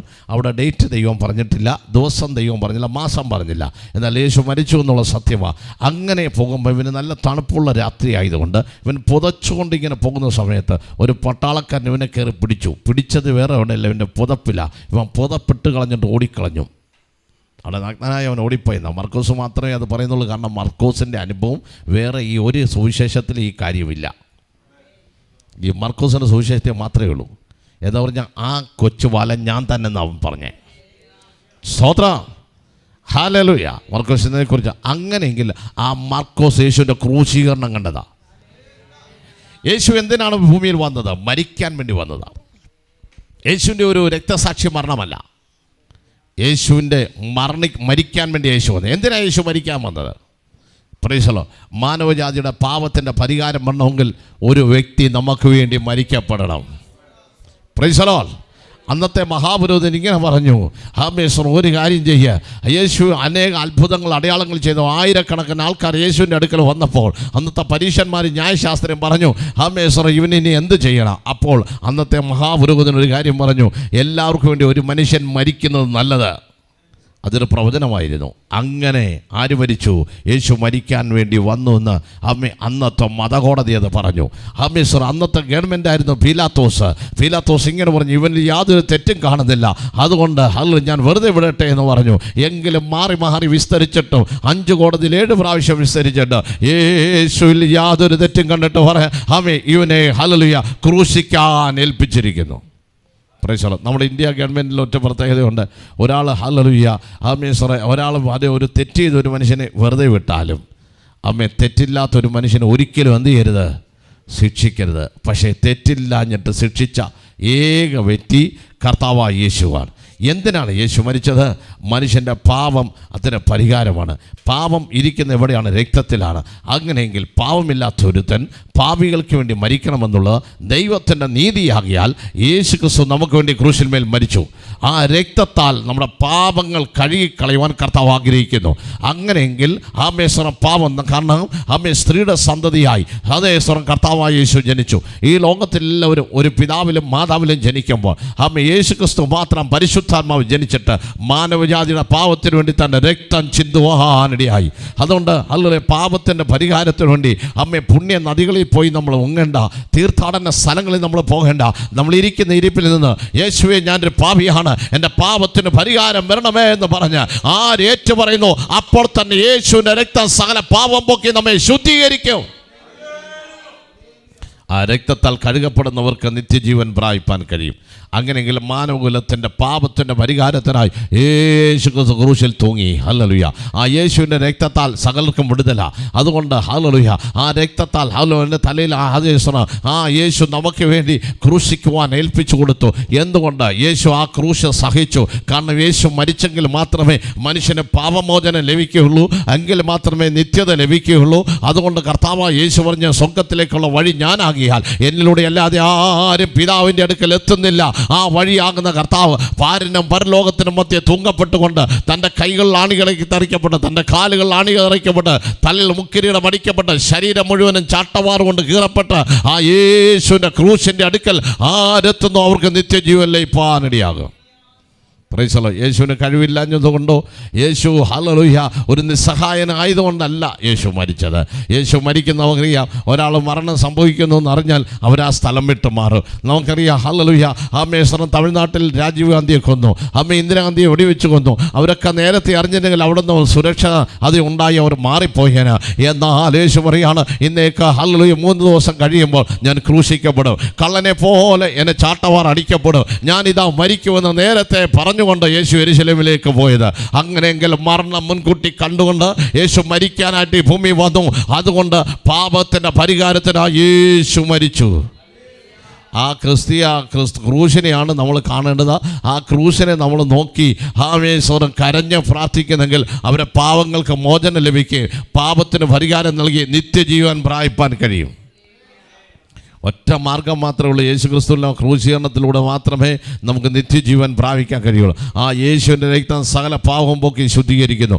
വെളിപ്പാട് പുസ്തകത്തിൽ പറയുന്നു, ഒരു കുഞ്ഞാട് അറുക്കപ്പെട്ടിരിക്കുന്നു, അവൻ്റെ രക്തം ഇന്നും വീണുകൊണ്ടിരിക്കുന്നു. അതുകൊണ്ട് ആരതിൽ വിശ്വസിക്കുന്നു അവർക്ക് ഇന്ന് പാപമോചനമുണ്ട്. യേശുവിൻ്റെ ജനന സമയത്ത് ഇങ്ങനെ പറയുന്നു, പാപങ്ങൾക്ക് മോചനം വരുത്തുവാനിരിക്കുന്നതുകൊണ്ട് അവൻ യേശു എന്ന് പേരിടണം. യേശു എന്ന വാക്കിൻ്റെ അർത്ഥം എന്താണ്? രക്ഷകൻ എന്ന് പറഞ്ഞാൽ രക്ഷിപ്പാൻ കഴിയുന്നവൻ. എന്താണ് രക്ഷകൻ എന്ന വാക്കിൻ്റെ അർത്ഥം? ആരും രക്ഷിക്കാതെ ഒരാൾ വെള്ളത്തിൽ വീണപ്പോൾ ഒരാൾ വന്ന് രക്ഷിച്ചപ്പോൾ ആ വ്യക്തിയാണ് എന്നെ രക്ഷിച്ചു എന്ന് പറയുന്നത് പോലെ, ആ തീയിൽ നിന്ന് രക്ഷിച്ചതുപോലെ മാനവജാതിക്ക് ഒരിക്കലും അമ്മയെ രക്ഷപ്പെടാൻ സാധ്യതയില്ല. കാരണം എല്ലാവരും പാപം ചെയ്ത് ദൈവത്തെ നഷ്ടപ്പെട്ടതുകൊണ്ട് ആരെയും രക്ഷിക്കാൻ കഴിയില്ല. കുരുടനെ വഴി നടത്തിയാൽ രണ്ടുപേരും കുഴി വീഴുക. അങ്ങനെങ്കിൽ കുരുടത്തിൽ കൗട്ടുകണ്ണില്ലാത്ത ഒരുത്തൻ വന്ന് നടത്തിയാലേ മുന്നോട്ടുള്ള വഴി കൊണ്ടുപോകാൻ കഴിയുള്ളൂ. അതുകൊണ്ട് ഈ ലോകത്തിൽ നിന്ന് ആരും വരാതെ സ്വർഗത്തിൽ നിന്ന് യേശു ഇറങ്ങി വന്നിട്ട് മനുഷ്യന് നിത്യ വെളിച്ചം നൽകി. എന്നിട്ട് യേശു പറഞ്ഞു, പാപത്തിൻ്റെ അന്ധതയിൽ നമ്മുടെ കണ്ണുകൾ മറയപ്പെട്ടപ്പോൾ നാം തപ്പി നടന്നപ്പോൾ, ദൈവം എന്തെന്ന് അറിയാതെ നമ്മൾ നടന്നപ്പോൾ, ഇതാ ഹല്ലേലൂയ സ്വർഗത്തിൽ നിന്ന് ഒരു വെളിച്ചം ഉദിക്കുവാനിടയായി. Praise the Lord, praise the Lord. ഇന്ന് രാത്രി കർത്താവ് വെളിച്ചം നമുക്ക് നൽകി. ഹല്ലേലൂയ. സത്യ വെളിച്ചം നമ്മുടെ മേൽ വരുവാനിടയായി. അതുകൊണ്ട് ആ സത്യ വെളിച്ചം ഇന്ന് രാത്രി പ്രകാശിക്കാൻ പോകുക. പ്രൈസ് ദി ലോർഡ്, സ്തോത്രം. വേദപുസ്തകത്തിൻ്റെ 2 ഭാഗത്ത് മാത്രമേ ഭൂമി ശൂന്യമായി നിർവഹിക്കും. ഒന്നാമത്തെ വേദഭാഗം എവിടെയാണ്? ഉൽപ്പത്തി പുസ്തകം 1-ാം അധ്യായം 2-ാം വാക്യം. ആദിയിൽ ദൈവം പറഞ്ഞാട്ടെ, ഭൂമി പാഴായും ശൂന്യമായിരുന്നു. സ്തോത്ര. രണ്ടാമത് പറയുന്ന മറ്റൊരു വേദഭാഗം യെരമ്യാവിൻ്റെ പുസ്തകം 4-ാം അധ്യായം 23-ാം വാക്യം എന്ന് വായിച്ചേ. യെരമ്യാ പ്രവചനം 4-ാം അധ്യായം 23-ാം വാക്യം. യേശുവിൻ്റെ നാമത്തിൽ ജയമെടുക്കട്ടെ. ഹല്ലേലൂയ. യെരമ്യാ പ്രവചനം 4:23. ഞാൻ ഭൂമിയെ നോക്കി, അതിനെ പാഴും ശൂന്യമായി കണ്ടു. അത് പാഴും ശൂന്യമായി കണ്ടു എന്ന് പറഞ്ഞാൽ ഭൂമി എന്ത് ചെയ്യുക? പാഴ് ശൂന്യമായി മാറി. എങ്ങനെ മാറി? ദൈവം ഈ ഭൂമിയിൽ ഞാൻ നേരത്തെ പറഞ്ഞല്ലോ, വർഷങ്ങൾക്ക് മുമ്പ് ഇത് കോടിക്കണക്കിന് വർഷം മുമ്പ് സൃഷ്ടിക്കപ്പെട്ടതാണ്. അന്ന് ഇവിടെ ദൂതന്മാരായിരുന്നു. ആ ദൂതന്മാർ പാപം ചെയ്തുകൊണ്ട് അവർ പിശാചായി മാറ്റപ്പെട്ടു. പിശാച് എന്ന് പറഞ്ഞ ഒരെണ്ണത്തെ ദൈവം സൃഷ്ടിച്ചില്ല, അത് പിശാചായി മാറി. അങ്ങനെ ഈ ഭൂമിയിൽ അവർ വസിച്ചു. എന്നാൽ അവരെ മാറ്റിയിട്ടാണ് ദൈവം മനുഷ്യനെ ഇവിടെ ആക്കിയത്. അതുകൊണ്ട് ഇന്നും ആ ദുരാത്മാ ശക്തികൾ ഇവിടെ ഉണ്ട്. അങ്ങനെയെങ്കിൽ ദൈവത്തിൻ്റെ വചനം പറയുന്ന ഭൂമി ആ ശക്തി മുഖാന്തരം ഇരുട്ടായി മാറി, പാഴായി മാറി, ശൂന്യമായി മാറി. അന്നേരം ഭൂമി പാഴ് ശൂന്യമായി തീർന്നു. വായിച്ചേ. ഞാൻ ആകാശത്തെ നോക്കി, അതിന് പ്രകാശമില്ലാതിരുന്നു. ഒരു കാര്യമുണ്ട്, ഗോളങ്ങൾ ഇവിടെ ഉണ്ട്, എന്നാൽ ശരിക്കുള്ള ഒരു പ്രകാശം ഈ ലോകത്തിന് കാണുവാൻ കഴിഞ്ഞില്ല. ആ ലോകത്തിന് പ്രകാശം തരാൻ ഒരു വ്യക്തി വരണം. അത് ഗോളങ്ങളുടെ മീതെ താമസിക്കുന്ന ദൈവം തന്നെയാണ് ഇറങ്ങുന്നത്. അതുകൊണ്ട് ദൈവം പ്രകാശമാണ്, ദൈവം വെളിച്ചമാണ്. ആ ദൈവം ഇറങ്ങി വന്നു, ആകാശത്തിന് വെളിച്ചമില്ലാതെയായി. സ്തോത്രം. ഹല്ലേലൂയ. നമ്മൾ പാപത്തിൻ്റെ അന്ധതയിൽ തപ്പി നടക്കുക. അതുകൊണ്ട് ആ മുരിവരന്മാർ ഇങ്ങനെ പറയുന്നു, തമസോമ ജ്യോതിർഗമയ, മൃത്യുമ അമൃതംഗമയ, അസത്യോമ സർഗമയ, തമസോമ ജ്യോതിർഗമയ എന്ന് പറഞ്ഞാൽ ആ പാപത്തിൻ്റെ ഇരുട്ടിൽ നിന്ന് എന്നെ വെളിച്ചത്തിലേക്ക് നയിക്കണമേ. മൃത്യുമ അമൃതംഗമയ, എന്നെ മരണത്തിൽ നിന്ന് ജീവങ്കിലേക്ക് നയിക്കണമേ. അസത്വമ സർഗമയ, എന്നെ അസത്തിൽ നിന്ന് സത്യത്തിലേക്ക് നയിക്കണമേ. ഈ പ്രാർത്ഥനയുടെ മറുപടി കർത്താവായ യേശു ഭൂമി വന്നിട്ട് ഇങ്ങനെ പറഞ്ഞു, ഞാൻ ലോകത്തിന്റെ വെളിച്ചമാ. ഇരുട്ടി കടക്കുന്നവർ എൻ്റെ അടുക്കൽ വന്നാൽ അവർ പ്രകാശമായി തീരും. Price the Lord. ഈ വെളിച്ചം നമ്മെ പ്രകാശിപ്പിക്കുന്നതാ. ഈ വെളിച്ചത്തിനെതിരെ നിൽക്കുക. കാരണം ഈ വെളിച്ചത്തിൻ്റെ അടുക്കലേക്ക് വരുമ്പോൾ പ്രകാശം വ്യാപരിക്കുക. ഇരുട്ട് നമ്മെ വിട്ട് മാറിപ്പോകുക. Price the Lord. ആ ഇരുട്ടിന് നമ്മുടെ മേൽ വാഴാൻ കഴിയുകയില്ല. അതുകൊണ്ട് ദൈവത്തിൻ്റെ വചനം പറയാണ്, ഇരുട്ടിൽ മേൽ ദൈവത്തിൻ്റെ പ്രകാശം നമ്മുടെ മേൽ വരുന്നു. പിന്നീട് പറയുന്നു, മൃത്യുമ അമൃതംഗമയ, മരണത്തിൽ നിന്ന് ജീവനിലേക്ക് നയിക്കണമേ. യേശു പറഞ്ഞു, ഞാൻ തന്നെ പുനരുത്ഥാനവും ജീവനുമാകുന്നു, എന്നിൽ വിശ്വസിക്കുന്നവൻ. ഹല്ലേലൂയ. അതല്ലേ നമ്മുടെ ഏറ്റവും വലിയ സന്തോഷം. നമ്മൾ ഈ പ്രാർത്ഥന നടത്തുന്നതിൻ്റെ കാരണം എന്താണ്? ഞാൻ മരിച്ചാലും ഞാൻ ജീവിക്കും. യേശുവിന് മാത്രമേ കഴിഞ്ഞിട്ടുള്ളൊരു കാര്യമുള്ളൂ. ലാസറിൻ്റെ കല്ലറയ്ക്ക് 4 ദിവസമായി നാറ്റം വെച്ചു. 4-ാം ദിവസം യേശു പോയി. ആദ്യ ദിവസം പോയി യേശു ആ രോഗിയെ സൗഖ്യമാക്കിയിരുന്നെങ്കിൽ അന്ന് തന്നെ രോഗിയായി കിടക്കുമ്പോൾ വിളിച്ചതാണ്. യേശു പോയില്ല. 2-ാം ദിവസം പോയില്ല. 3-ാം ദിവസം പോയില്ല. യഹൂദന്മാരുടെ ഒരു ചിന്ത അനുസരിച്ച് 3 ദിവസം ആത്മാവ് അവിടെ തന്നെ നിൽക്കുമെന്ന. അതുകൊണ്ട് 3-ാം ദിവസം യേശു പോയില്ല. യേശു 4-ാം ദിവസം ചെന്നിട്ട് ആ മരിച്ച ലാസറെ നോക്കിയിട്ട് കർത്താവ് പറഞ്ഞു, ലാസറേ പുറത്തു വരിക എന്ന് ഉറക്കെ വിളിച്ചപ്പം പുറത്തു വന്നു. അതിൻ്റെ കാരണം ഉയർത്തെഴുന്നേൽപ്പിക്കാൻ കഴിവുള്ള ഒരു വ്യക്തി അത് കർത്താവായ യേശുവിന് മാത്രമാണ്. സ്തോത്രം. മാത്രമല്ല തമസോമ ജ്യോതിർഗമയ, അത് പിന്നെ പറയുന്ന അസത്തോമ സർഗമയ എന്ന് പറഞ്ഞാൽ എൻ്റെ ദൈവമേ എന്നെ അസത്തിൽ നിന്ന് സത്യത്തിലേക്ക് നയിക്കണം. യേശു പറഞ്ഞു, ഞാൻ തന്നെ സത്യം. യേശു സത്യം പറയുന്നവനല്ല, സത്യമാണ്. അതുകൊണ്ട് സത്യദൈവം നിത്യജീവൻ എന്ന വേദപുസ്തകത്തിൽ എഴുതിയിരിക്കുന്നത്. അങ്ങനെയെങ്കിൽ ഒരു കാലത്ത് നമ്മളെല്ലാം ഒരു കള്ളവുമെങ്കിലും പറയാത്തവർ ആരെങ്കിലും ഇവിടെ ഉണ്ടോ? Price the Lord. എന്നാൽ ഇപ്പോൾ നമ്മൾ സത്യത്തിലേക്ക് വന്നപ്പം ആ പോഷ്കിൻ്റെ ആത്മാവ് നമ്മെ വിട്ടുപോയി. നമ്മൾ സത്യത്തിൻ്റെ സാക്ഷിയായി മാറി. അതുകൊണ്ട് കർത്താവിൻ്റെ വചനം പറയുകയാണ്, നമ്മൾ എന്തായി മാറണം? സത്യത്തിൻ്റെ സാക്ഷിയായി നാം തീരണം. സത്യം നമ്മുടെ മേൽ വരണം. ആ സത്യം നമ്മുടെ ഉള്ളിൽ പ്രകാശിക്കണം. ആ സത്യ വെളിച്ചം നമ്മുടെ മേൽ ഉണ്ടാകണം. അത് യേശുവിൻ്റെ വെളിച്ചം നമ്മുടെ മേൽ വരണം. സത്യം നമ്മുടെ മേൽ വ്യാപരിക്കണം. ഒരു വാക്യം കൂടെ വായിച്ചേ. യോഹന്നാന്റെ സുവിശേഷം 3-ാം അധ്യായം അത് 19-20 വാക്യങ്ങളൊന്ന് വായിച്ചാട്ട്. ന്യായവിധി എന്നതോ വെളിച്ചം ലോകത്തിൽ വന്നിട്ടും മനുഷ്യരുടെ പ്രവൃത്തി ദോഷമുള്ളത് ആകയാൽ, അത് മനുഷ്യന്റെ പ്രവൃത്തി ദോഷമുള്ളതാകിയാൽ, അത് ദോഷം ചെയ്യാൻ നമ്മൾ ആഗ്രഹിക്കുന്നതല്ല, തന്നെ ദോഷം വരിക. ആ ചിലപ്പോൾ അമ്മമാർ മക്കളെ നോക്കി ചിലപ്പം ദേഷ്യപ്പെടാറുണ്ട്. ഇഷ്ടമില്ലാഞ്ഞിട്ടൊന്നുമല്ല.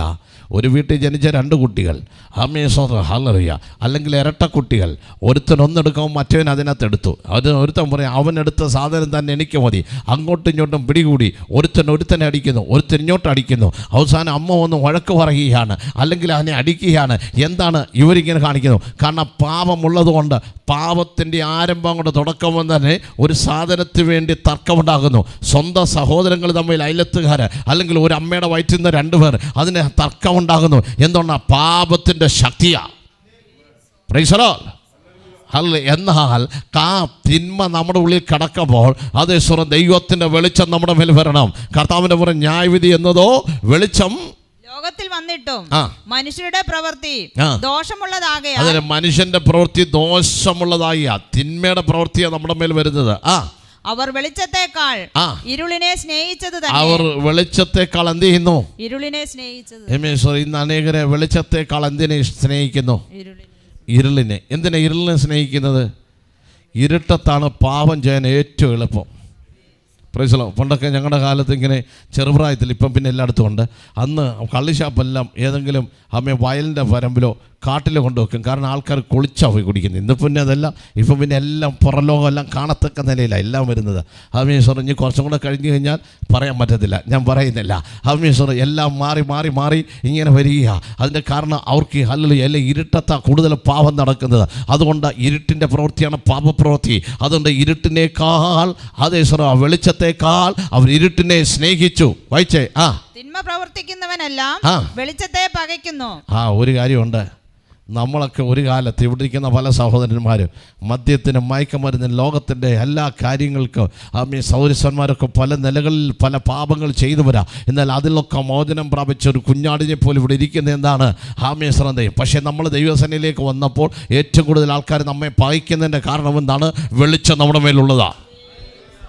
Price the Lord. ഒന്നുകൂടെ വാക്യം വായിച്ചേ. പ്രവർത്തിക്കുന്നവനെല്ലാം വെളിച്ചത്തെ പകയ്ക്കുന്നു, തന്റെ പ്രവൃത്തിക്ക് ആക്ഷേപം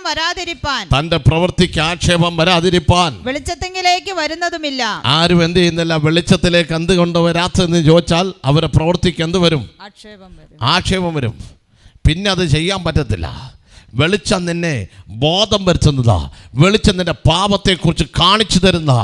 വെളിച്ചം നിന്നെ സന്മാർഗത്തിലേക്ക് നയിക്കുന്നതാ. വെളിച്ചം നിന്നെ നീതിബോധത്തിലേക്ക് നടത്തുന്നതാ, പാപബോധത്തിലേക്ക് നടത്തുന്നതാ. ഇത്ര നല്ലൊരു വെളിച്ചം നമ്മുടെ മേൽ വ്യാപരിക്കട്ടെ. Price the Lord. അതുകൊണ്ട് യേശു പറഞ്ഞാൽ ലോകത്തിൻ്റെ വെളിച്ചമാകുന്നു. Price the Lord. അതുകൊണ്ട് ആക്ഷേപം വരാതിരിക്കാനാണ് അവരാരും വെളിച്ചത്തിലേക്ക് എന്ത് ചെയ്യുന്നില്ല? വരുന്നില്ല. ഒരു കാര്യം ഓർക്കണം, വെളിച്ചത്തിലേക്ക് വരാൻ കഴിയുന്നില്ല. ഒരു കാരണം ഈ വെളിച്ചത്തിലേക്ക് വന്നാൽ ആക്ഷേപം വരുമോ? വരും. യേശുക്രിസ്തുവിൻ്റെ കാലത്ത് തന്നെ അത് സംഭവിച്ചു. അതിന് യോഹന്നാൻ്റെ സുവിശേഷം 8-ാം അധ്യായം അതിൻ്റെ 9-ാം വാക്യം ഒന്ന് വായിച്ചേ. Price the Lord. യേശു അവിടെ നമുക്ക് കാണാൻ കഴിയുന്നൊരു ഭാഗം ഇതാണ്. യേശുവിൻ്റെ അടുക്കൽ ഒരു സ്ത്രീയെ കൊണ്ടുവന്നിട്ട് പറഞ്ഞു, നിങ്ങൾ അത് ഇവളെ എന്ത് ചെയ്യണം കർത്താവേ? ഇവളെ കല്ലെറിഞ്ഞ് കൊല്ലട്ടെ എന്ന് വെച്ചു. യഹൂദന്മാരുടെ പ്രമാണം അനുസരിച്ച് പാപിയായ സ്ത്രീയെ കല്ലെറിഞ്ഞ് കൊല്ലണം. യേശു കൊല്ലാനും പറഞ്ഞില്ല, കൊല്ലണ്ടെന്നും പറഞ്ഞില്ല. യേശു ഇങ്ങനെ പറഞ്ഞു, ഇവളിൽ പാപമില്ലാത്തവർ ആദ്യം കല്ലെറിയട്ടെ എന്ന് പറഞ്ഞ് കർത്താവ് കുനിഞ്ഞിങ്ങനെ എഴുതിക്കൊണ്ടിരുന്നു. എന്നാൽ ആ സമയത്ത് അവിടെ എഴുതിയിരിക്കുന്ന ഒരു ഭാഗമാണ് നമ്മൾ വായിക്കാൻ പോകുന്നത്. വായിച്ചേ. അത് കേട്ടിട്ട് മനസാക്ഷിയുടെ ആക്ഷേപം ഹേതുവായി മൂത്തവരും ഇളയവരും ഓരോരുത്തനായി വിട്ടുപോയി. ഒരു കാര്യമുണ്ട്, ഈ വെളിച്ചത്തിന്റെ അടുക്കലെ അവർ കൊണ്ടുവന്നേ. ഈ പാവിനിയായ സ്ത്രീ എവിടെയാ കൊണ്ടുവന്നേ? യേശുവിൻ്റെ അടുക്കൽ. ഇവളെ മരണപ്പെടുത്താൻ അവർ അവിടുത്തെ പ്രമാണം അനുസരിച്ച് കല്ലെറിഞ്ഞു കൊല്ലാനാ. എന്നാൽ വെളിച്ചത്തിൻ്റെ അടുക്കലേക്ക് കൊണ്ടുവന്നപ്പോൾ അവരെ മനസാക്ഷിയുടെ ആക്ഷേപം ഹേതുവായി അവർ ഓരോരുത്തരും കല്ലിട്ട് ചെറിയവൻ മുതൽ വലിയവർ വരെ വിട്ടുപോയി. അതിൻ്റെ കാരണം എന്താ? ഈ വെളിച്ചത്തിൻ്റെ അടുക്കൽ വരുമ്പോൾ വെളിച്ചം അവൻ്റെ തിന്മയുടെ പ്രവൃത്തിയെല്ലാം ഇങ്ങനെ കാണിക്കും. സ്തോത്രം. നമ്മൾ പലർക്കും ആ പാപബോധം ഉണ്ടായത് കൊണ്ടാണ് നമ്മൾ ഏറ്റുപറഞ്ഞ് വിശുദ്ധിയിലേക്ക് വന്നത്. കർത്താവിനെ സ്തുതിച്ചാട്ടെ. വെളിച്ചത്തിനൊരു പ്രത്യേകത കൊണ്ട് ഒരു കേട് വരെ എടുത്ത് കാണിക്കുന്ന ഒന്നാണ്. ഒരു തുരുമ്പ് കടന്നാലും അത് നന്നായി കാണാൻ കഴിയത്തക്ക നിലയിൽ എടുത്ത് കാണിക്കുന്ന വെളിച്ചം ലോകത്തിലേക്ക് വന്നാൽ ഇവിടെ ഒരു തിന്മയെ പ്രവർത്തിക്കുകയില്ല, ജനമെല്ലാം നല്ലതായി മാറും. അവൻ മനുഷ്യനെ മനുഷ്യനാക്കാൻ കഴിയുന്ന ഒറ്റ കാര്യം വിശുദ്ധ ബൈബിൾ മാത്രമാണ്. അത് യേശു ക്രിസ്തുവിലൂടെ മാത്രമേ നടക്കൂ. ആ യേശുവിൻ്റെ അടുക്കലേക്ക് വരിക. കാരണം യേശുവിനെ എങ്ങനെയെങ്കിലും തകർക്കണമെന്ന് ചിന്തിച്ചു വന്നപ്പോൾ പ്രകാശിച്ചിട്ട് അവർ ഉള്ളിലെ കാര്യങ്ങൾ കർത്താവ് കണ്ടിട്ട് എഴുതാൻ തുടങ്ങിയപ്പോൾ അവർ മനസ്സാക്ഷിയുടെ ആക്ഷേപം ഹേതുവായി മൂത്തവരും ഇളയവരും ഓരോരുത്തനായി വിട്ടുപോയി. പക്ഷെ ഒരാൾ പറ്റിച്ചേർന്നു. വായിച്ചേ. യേശു മാത്രവും നടുവിൽ നിൽക്കുന്ന സ്ത്രീയും ശേഷിച്ചു. അവക്ക് അന്ന് മരണം സംഭവിച്ചില്ല. യേശുവിന്റെ അടുക്കൽ വരുന്നവർക്ക് മരണമില്ല. ശക്തിയോടെ ദൈവത്തെ സ്വന്തം ചെയ്തേ. എത്ര പേർക്ക് മനസ്സിലാക്കുന്നത് എനിക്കറിയുന്നില്ല. യേശുവിൻ്റെ അടുക്കൽ കൊല്ലാൻ കൊണ്ടുവന്നവൾ വിധിയെഴുത്ത് നടത്തി. അതേ സമയം അവിടെ ടൈം വരെ കുറിച്ചു. ഇവിടെ അവസാന സമയമാണ്. എന്നാൽ ആ വിധിയെഴുത്തിനെ മാറ്റി എഴുതാൻ കർത്താവിന് കഴിഞ്ഞു. Price the Lord. നമുക്കറിയാം, മരണ ദിവസം അറിയുന്ന ഒരേ ഒരാളേ ഉള്ളൂ. അത് തൂക്കിക്കൊല്ലാൻ വിധിക്കുന്ന വ്യക്തിക്ക് മാത്രമേ ആ ദിവസവും സമയം അറിയത്തുള്ളൂ. ബാക്കി ആർക്കും മരണ ദിവസം എന്ത് ചെയ്യത്തില്ല, അറിയത്തില്ല. എന്നാൽ അങ്ങനെ അവിടുത്തെ മതകോടതി എഴുതി ഈ സ്ത്രീയുടെ അവസാന ദിവസം സമയം എഴുതി വെച്ചു. എന്നാൽ തൂക്കിക്കൊല്ലുന്നതിന് മുമ്പേ യേശുവിനെ ഒന്ന് പരീക്ഷിക്കാമെന്ന് വിചാരിച്ച് കല്ലെറിഞ്ഞ് കൊല്ലുന്നതിന് മുമ്പേ കൊണ്ടുവന്നതാ. പക്ഷേ അവരെല്ലാം വിട്ടുപോയി. കാരണം വെളിച്ചത്തിന് മുമ്പിൽ അവളിരുന്ന് കരയാൻ തുടങ്ങിയപ്പോൾ അവിടെ പാപത്തെ കർത്താവ് ശിക്ഷിക്കുകയല്ല ചെയ്യുന്നത്, ആ പാപം പരിഹരിച്ച് അവളെ സ്നേഹിക്കുക. ഇന്ന് രാത്രി കർത്താവിൻ്റെ സ്നേഹം നമ്മുടെ മുമ്പിൽ വ്യാപരിക്കുന്നതിന് ആ ദൈവത്തെ സ്തോത്രം ചെയ്യുന്നു. ഇന്ന് യേശുവിൻ്റെ അടുക്കലിരുന്ന് ആരെങ്കിലും നീ ഇരിക്കുന്ന വീട്ടിലോ, നീ ഇരിക്കുന്ന പുരയിടത്തോ, നീ ഇരിക്കുന്ന മുറ്റത്തോ, നിൻ്റെ വീട്ടിനകത്തോ ഈ ശബ്ദം കേൾക്കുന്ന ആരെങ്കിലും ഉണ്ടെങ്കിൽ യേശുവിൻ്റെ മുമ്പിൽ ഇരുന്ന് നിൻ്റെ പാപങ്ങൾ ഏറ്റേറ്റ് പറയുന്നെങ്കിൽ ആ വെളിച്ചം നിൻ്റെ പാപത്തെ ക്ഷമിച്ചിട്ട് ആ വെളിച്ചത്തിൻ്റെ രൂപമായി ദൈവം നിന്നെ നിർത്തും. മരണം നിൻ്റെ ജീവിതത്തിൽ നിന്ന് മാറിപ്പോകും നിശ്ചയം. എത്ര പേര് വിശ്വസിക്കുന്നു? ഇന്ന് രാത്രി മരണം നമ്മെ വിട്ട് മാറാൻ പോകുക. മരണം നമ്മെ മാറി. യേശുവിനെ വിശ്വസിക്കുന്നവർ മരിച്ചാലും ജീവിക്കാൻ പോകുക. യേശുവിനെ വിശ്വസിക്കുന്നവർ മരിച്ചവർ ഉയർത്തെഴുന്നേക്കാൻ പോകുക. എന്ന് പറഞ്ഞാൽ മരണത്തിന്മേൽ അധികാരമുള്ള ഒരേ ഒരു വ്യക്തി അത് കർത്താവായ യേശു ക്രിസ്തു മാത്രമാണ്. അവൻ ലോകത്തിന് വേണ്ടി മരിച്ചുവെങ്കിൽ അവൻ ഉയർത്തെഴുന്നേറ്റ് ഇന്നും ജീവിക്കുന്നു. ആ കർത്താവ് മരിച്ചവരെ ജീവിപ്പിക്കാൻ പോകുക. സ്വത്രം എല്ലാവരും വിട്ടുപോയി. പക്ഷേ ആ സ്ത്രീ കർത്താവിൻ്റെ സന്നിധിയിൽ നിന്നു. കർത്താവ്, ഞാൻ നിന്നെ എന്ത് ചെയ്യുന്നില്ല, ശിക്ഷിക്കുന്നില്ല. അവൾ അന്ന് മുതൽ ആ പട്ടണത്തിൽ നല്ലവളായി മാറി. അവൾ ജീവിതത്തിൽ ഏറ്റവും അനുഗ്രഹം പ്രാപിക്കുന്നവരായി മാറി. അവൾ ഏറ്റവും കൂടുതൽ അനുഗ്രഹം പ്രാപിക്കുന്നവരായി മാറി. അവളുടെ ജീവിതത്തിൽ വിലയേറിയ തൈലത്തിൻ്റെ അത് വാങ്ങിക്കുവാൻ വരെയുള്ള സാമ്പത്തികവും സാമൂഹികമായും അത് ദൈവം അവളെ ഉയർത്തുവാനിടയായി. അവളുടെ ജീവിതത്തിൻ്റെ എല്ലാ തിന്മയുണ്ടായി. ഇന്ന് രാത്രി എന്നെ കേൾക്കുന്ന ആരെങ്കിലും ആത്മഹത്യക്കോ അമ്മയെ സോദരം മരണത്തിനോ ഭാരപ്പെടുന്നെങ്കിൽ നിനക്ക് മരണത്തിൽ നിന്ന് നീങ്ങി ജയം തരാൻ കഴിയുന്ന ഒരു യേശു നിൻ്റെ അടുക്കലുണ്ട്. നീ കിടക്കെ കിടന്ന് ഈ മരിച്ചാൽ മതിയെന്ന് ചിന്തിക്കുന്ന എൻ്റെ പ്രിയ മാതാവേ, സഹോദര സഹോദരി, ഇന്ന് രാത്രി ദൈവം നിന്നോട് സംസാരിക്കുക. നിന്റെ മരണത്തിൽ നിന്ന് വിടിയിപ്പാൻ യേശുവിന് കഴിയും. എത്ര പേര് അത് വിശ്വസിക്കുന്നുണ്ട്? നിന്റെ മരണം നിൽക്കുന്ന നിനക്ക് ജയം തരാൻ യേശുവിന് കഴിയും. നീ വെളിച്ചത്തിന് മുമ്പിലാ വന്നത്. ആ വെളിച്ചം ജീവൻ തരുന്നതാ. ആ വെളിച്ചം നിന്നെ പാപബോധം വരുത്തുന്നതാ. ആ വെളിച്ചം നിന്റെ പാപത്തെ ക്ഷമിക്കുന്നതാ. ആ വെളിച്ചം നിന്നെ ഉയർത്തുന്നതാ. ആ വെളിച്ചത്തിന് മുമ്പിൽ അവൾ വന്നതുകൊണ്ട് മരണ ദിവസം മാറി. അവിടെ ജീവിതത്തിൽ സന്തോഷത്തിൻ്റെ സമാധാനത്തിൻ്റെ ദിവസമായി. ആരെങ്കിലും ഇന്ന് രാത്രി എന്നെ കേൾക്കുന്ന പ്രിയമുള്ളവരെ, നിങ്ങളുടെ ഹൃദയത്തിന് സമാധാനമില്ലെങ്കിൽ സ്വസ്ഥത തരാൻ കഴിയൊരു കർത്താവ് ഇന്ന് രാത്രി നിങ്ങളെ മാടി വിളിക്കുക. ഇന്ന് രാത്രി നിങ്ങളെ മാടി വിളിക്കുക. സമാധാനം തരാൻ ദൈവത്തിന് കഴിയുക. ഇന്ന് രാത്രി ദൈവം നിൻ്റെ കൂടെയുണ്ട്. നീ ഇരിക്കുന്നിടത്തേക്ക് യേശു വരികയാണ്. നിൻ്റെ അവസ്ഥയ്ക്ക് ദൈവം ഒരു മാറ്റം വരുത്താൻ ദൈവം കഴിവുള്ളവനാണ്. അങ്ങനെയെങ്കിൽ ഇന്ന് രാത്രി നമ്മെ തന്നെ ദൈവങ്ങളെ മേൽ ഏൽപ്പിച്ചുകൊണ്ടൊന്ന് പ്രാർത്ഥിക്കാൻ എത്ര പേര് തയ്യാറാണ്? നമ്മുടെ മാറ്റങ്ങൾക്ക് വിധേയമാക്കി തീർക്കാൻ എൻ്റെ ദൈവം മതിയാകുന്നവനാണ്. നിങ്ങളുടെ ഇരിക്കുന്ന ഇടുപ്പിൽ നിന്ന് യേശുവിനെ കർത്താവിൻ്റെ രക്ഷിതാമായി സ്വീകരിച്ച് എൻ്റെ ഹൃദയത്തിലേക്ക് കടന്നു വരണമേ, എൻ്റെ ഉള്ളിലേക്ക് ദൈവം വസിക്കണമേ, ഞാൻ അങ്ങക്ക് വേണ്ടി ജീവിപ്പാൻ സമർപ്പിക്കുന്നു എന്ന് പറഞ്ഞാൽ മദ്യത്തിന് നീ അടിമയാണെങ്കിൽ, ഒരിക്കലും നിന്റെ മദ്യപാനത്തിൽ നിന്നെ ആർക്കും വിടിവിക്കാൻ കഴിയുന്നില്ലെങ്കിൽ, ആ മദ്യത്തിൻ്റെ പാപത്തിൻ്റെ ശക്തിയിൽ നിന്ന് ദൈവം നിന്നെ വിടിയിപ്പാൻ ശക്തനാ. ഇന്ന് രാത്രി നമുക്ക് ദൈവകരങ്ങളെ മേലേൽപ്പിക്കാം. ദൈവത്തിൻ്റെ കരങ്ങളേൽപ്പിക്കാം. നിരോഗിയാണോ? രോഗത്തിൻ്റെ കർത്താവ് വിടിവിക്കാൻ പോകുകയാണ്. നീ സമാധാനമില്ലാത്തവളാണോ? ദൈവം നിനക്ക് സമാധാനം തരാൻ പോകുക. നീ നിൽക്കുന്നതും യേശുവേ എൻ്റെ പാപത്തിന് പരിഹാരം തരണമേ എന്ന് പറഞ്ഞ് നിൽക്കുന്ന സ്ഥലത്ത്, ഇരിക്കുന്ന സ്ഥലത്ത് ദൈവത്തോടൊന്ന് നിലവിളിക്കുന്നെങ്കിൽ ദൈവം ഇന്ന് രാത്രി മറുപടി കർത്താവ് തരാൻ പോകുക. ഈ ശബ്ദം ശ്രവിക്കുന്ന അമ്മേ ഹല്ലേലൂയ, ഈ ദേശവാസികളോട് ദൈവാത്മാ വിളിച്ചു പറയുകയാണ്, നിങ്ങളുടെ ജീവിതത്തിൽ ഒരു മാറ്റം തരുവാൻ കഴിയുള്ള ഒരു ദൈവമുണ്ട്. എത്ര പേരത് വിശ്വസിക്കുന്നു? നമ്മുടെ ശാപത്തിൽ, നമ്മുടെ രോഗത്തിൽ നിന്ന് വിടിവിപ്പാൻ കഴിയുന്ന ഒരു കർത്താവ് ഇന്ന് രാത്രി നമ്മുടെ മധ്യമുണ്ട്. നമുക്ക് ആ ദൈവത്തിൻ്റെ കരങ്ങളിൽ നമ്മെ തന്നെ ഏൽപ്പിച്ചുകൊണ്ട്, ആ സ്വർഗീയ ദൈവത്തിൻ്റെ കരങ്ങളിൽ നമ്മെ തന്നെ താഴ്ചേൽപ്പിച്ചുകൊണ്ട്, ന്യായവിധി നിന്നും മാറിപ്പോകും. ഒരിക്കലും മരണവും പിന്നെ ന്യായവിധി മനുഷ്യന് നിയമിച്ചിരിക്കുന്നു. അങ്ങനെയെങ്കിൽ മരണം നമുക്ക് നിയമിച്ചിരിക്കുക, ന്യായവിധി നമുക്ക് നിയമിച്ചിരിക്കുക. എന്നാൽ യേശുക്രിസ്തുവിലൂടെ ആ മരണം മാറിപ്പോവുകയാണ്. യേശുക്രിസ്തുവിലൂടെ നിത്യമായ ന്യായവിധി മാറിപ്പോവുകയാണ്. അത് യേശുവിന് മാത്രം ചെയ്യാൻ കഴിയുന്ന ഒരു കാര്യമാണ്. നമുക്കെല്ലാവർക്കും ഒരു നിമിഷം എഴുന്നേക്കാം. നമുക്കൊരു നിമിഷം ദൈവത്തോടൊന്ന് പ്രാർത്ഥിക്കാം. എല്ലാ പ്രിയപ്പെട്ടവരും ഒരുമിച്ച് ദൈവത്തോടൊന്ന് പ്രാർത്ഥിച്ചാണ് ഈ ദേശത്തിന് മേൽ ദൈവത്തിൻ്റെ വലിയ പ്രവൃത്തി വെളിപ്പെട്ട് വരേണ്ടതിനായി ദൈവങ്ങളെ മേൽ ഏൽപ്പിച്ചുകൊണ്ട് നമുക്ക് ദൈവത്തോട് പ്രാർത്ഥിക്കാം. Price the Lord. ദൈവത്തിൻ്റെ പരിശുദ്ധാത്മാവ് ക്രൂശിനകത്തേക്ക് ദൈവം നമ്മെ കൊണ്ടുവരികയാണ്. ലോറി വിടിവിക്കാൻ കഴിയാത്ത, ബന്ധനത്തിൽ കഴിയുന്ന, പാപത്തിൽ കഴിയുന്ന, സ്വസ്ഥതയില്ലാതെ കഴിയുന്ന, ഇരുട്ടിൽ തപ്പി നടക്കുന്ന ജനം വിടുവിക്കപ്പെട്ടുകൊണ്ട് ഇരുട്ടിലിരിക്കുന്ന ജനം വലിയൊരു വെളിച്ചം കാണേണ്ടതിന് ദൈവത്തിൻ്റെ കരങ്ങളിൽ നമ്മെ തന്നെ ഏൽപ്പിച്ചുകൊണ്ട് ദൈവത്തോട് പ്രാർത്ഥിക്കാം.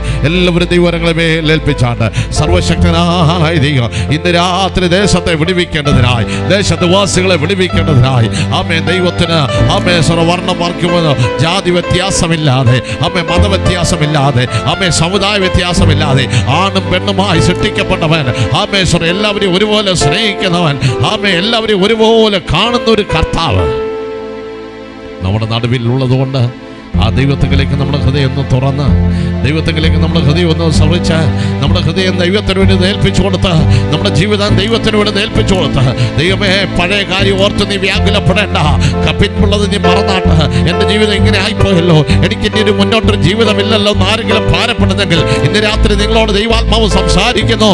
ദൈവം നിങ്ങളോട് ഇടപെടുന്നു. നിന്റെ ജീവിതത്തിലും കഴിഞ്ഞ നാളുകളിൽ ഓർക്കേണ്ട, ഇന്ന് രാത്രി നിന്നെ വിടിയിപ്പാൻ കഴിയുള്ള ഒരു ദൈവം ഈ രാത്രി നിന്റെ അടുക്കലേക്ക് കടന്നു വരികയാണ്. ഈ രാത്രി നിന്റെ അടുക്കലേക്ക് കടന്നു വരികയാണ്. ഈ രാത്രി നിന്റെ രോഗത്തെ സൗഖ്യമാക്കുകയാണ്.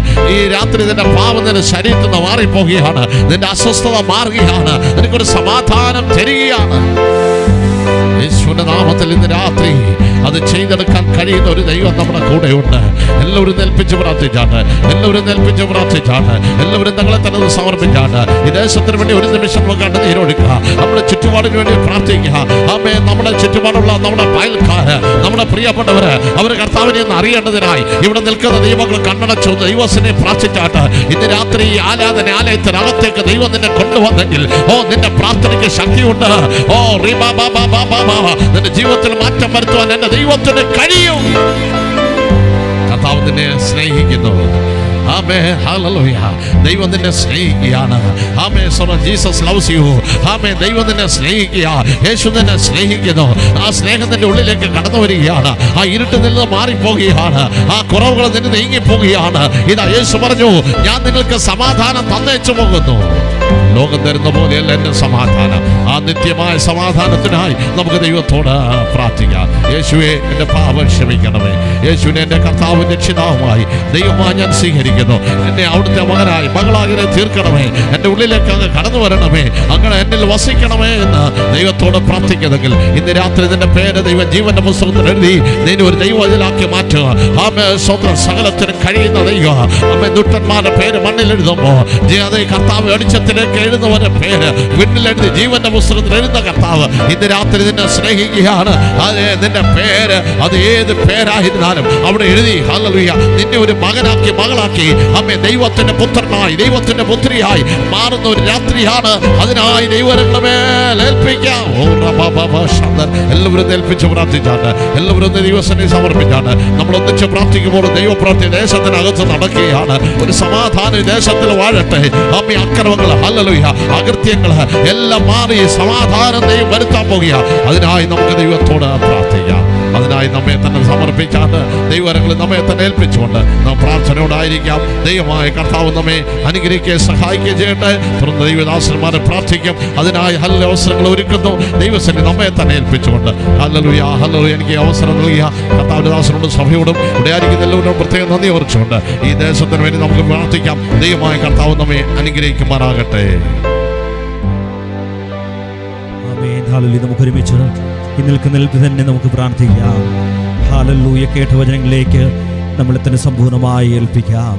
ഹല്ലേലൂയ. ഇന്ന് രാത്രി കാലം കേട്ടതായ വചനം ആമേൻ നമ്മുടെ ജീവിതത്തിൽ ക്രിയ ചെയ്യേണ്ടതിനായി, ദേശത്തിൽ ആമേൻ ക്രിയ ചെയ്യേണ്ടതിനായി നമുക്ക് നമുക്ക് ദൈവകരങ്ങളിലേക്ക് ഏൽപ്പിച്ച് പ്രാർത്ഥിക്കാം. നമ്മൾ ഒരുമിച്ച് പ്രാർത്ഥിച്ചുകൊണ്ടിരിക്കുമ്പോൾ തന്നെ പാസ്റ്റർ ജോസഫ് അവர்கள் ആമേൻ മുന്നോട്ട് കടന്നു വന്ന പ്രാർത്ഥനയിൽ നമ്മൾ മനസ്സിലായി. നമുക്ക് വീണ്ടും നമ്മൾ കൺകടയ്ക്കാം, ദൈവത്തോട് നമുക്ക് പ്രാർത്ഥിക്കാം. കേട്ട വചനവുമാകെ നമ്മെ തന്നെ സമ്പൂർണ്ണമായി സമർപ്പിക്കാം. യോഹന്നാൻ സുവിശേഷം 14-ാം അധ്യായത്തിൽ വായിക്കുമ്പോൾ കാണാൻ കഴിയുന്നത്, നിങ്ങളുടെ ഹൃദയം കലങ്ങിപ്പോകരുത്. വ്യാകുലപ്പെടുന്ന മനുഷ്യൻ, കലങ്ങി വരുന്ന മനുഷ്യൻ, ജീവിതത്തിൽ എപ്പോഴും സഞ്ചലപ്പെടുന്ന മനുഷ്യൻ, എന്തിനകത്ത് ദൈവത്തിൻ്റെ വചനത്തിൽ ശക്തിപ്പെടാം. കർത്താവ് നമ്മെ സഹായിക്കട്ടെ. ഞങ്ങളെ ശ്രമിക്കുന്ന ഞങ്ങളുടെ ദൈവമേ, സ്വർഗ്ഗ പിതാവേ, അനുഗ്രഹിക്കപ്പെട്ട കർത്താവെ, നല്ല സമയത്തിനായിട്ട് സ്തോത്രം. ഇത്രത്തോളം സമയം കർത്താവെ ജീവൻ്റെ വചനം സേവിപ്പാൻ കർത്താവ് കൃപ നൽകിയല്ലോ. കർത്താവെ, ജീവനുള്ള താരങ്ങളുണ്ട്. ഇന്ന് രാത്രി ക്രിസ്തുവിൻ്റെ ജീവനുള്ളവരായി മടങ്ങുമ്പോൾ ദൈവം ഞങ്ങൾ സഹായിക്കുമാറാകണമേ. എല്ലാവരെയും കർത്താവ് അനുഗ്രഹിക്കുമാറാകണമേ. കർത്താവെ കൂട്ടായ്മ കടന്നു വന്ന കർത്താവെ പ്രിയപ്പെട്ട എല്ലാവരെയും ഓർത്തു സ്തോത്രം. അവരുടെ ജീവിതത്തിൻ്റെ എല്ലാ ഭാരങ്ങളും വേദനകളും സങ്കടങ്ങളും ദുഃഖങ്ങളും എല്ലാ ദൈവം മാറ്റി ദൈവിക സമാധാനത്തിന് ഉടമകളായി കർത്താവെ ഭവനിൽ മടങ്ങുവാൻ സ്വർഗ്ഗത്തെ ദൈവം സഹായിക്കുമാറാകണമേ. പ്രത്യേകമായി കർത്താവ് ഞങ്ങളുടെ ദേശത്തെ ഞങ്ങളെ ദൈവം സമർപ്പിച്ച് പ്രാർത്ഥിക്കുന്നു. കർത്താവ് ഈ സത്യവചന ദേശത്തെ വിടിവിക്കട്ടെ. അനേകർ മാനസാന്തരപ്പെടട്ടെ. അനേകർ കർത്താവെ വിടിവിക്കപ്പെടട്ടെ. അനേകർ സത്യവചനത്തിന് വേണ്ടി നിലനിൽക്കട്ടെ. അനേകർ കർത്താവെ സത്യത്തിൽ ആത്മാവിനെ ആരാധിപ്പാൻ കർത്താവെ കടന്നു വരട്ടെ. കർത്താവെ ദേശത്തൊരു ഈ ദൈവസഭ ദൈവത്താൽ അനുഗ്രഹമായി തീരട്ടെ. കർത്താവെ ആരാധനാലയം ഒരു പുഷ്ടി ഉണ്ടാകട്ടെ, അനുഗ്രഹമായി തീരട്ടെ. നേതൃത്വം എല്ലാവരും കർത്താവ് അനുഗ്രഹിച്ചാട്ടെ. കർത്താവെ രാത്രി കാലം കർത്താവെ വചനം സംസാരിച്ച ഞങ്ങളുടെ ദാസനെ പിന്നെ ഈ ബലപ്പെടുത്തുന്നു, ശക്തീകരിക്കണം, സഹായിക്കണം, അനുഗ്രഹിക്കണം. കർത്താവെ രാത്രി നടന്ന കർത്താവെ സുവിശേഷ യോഗം ഒരു വലിയ അനുഗ്രഹമായി തീർന്നു, വലിയൊരു ഉണർവായി തീർന്നതിനായി സ്തോത്രം. തുടർന്നും കർത്താവിന്റെ നാമത്തിൽ ശക്തിയോടെ ദൈവവചനം ശക്തിയോടെ മുഴങ്ങുവാൻ കർത്താവ് കൃപ നൽകണം. പ്രാർത്ഥന കേട്ടതുകൊണ്ട് സ്തോത്രം. യേശു ക്രിസ്തു നാമത്തിൽ തന്നെ പിതാവ്.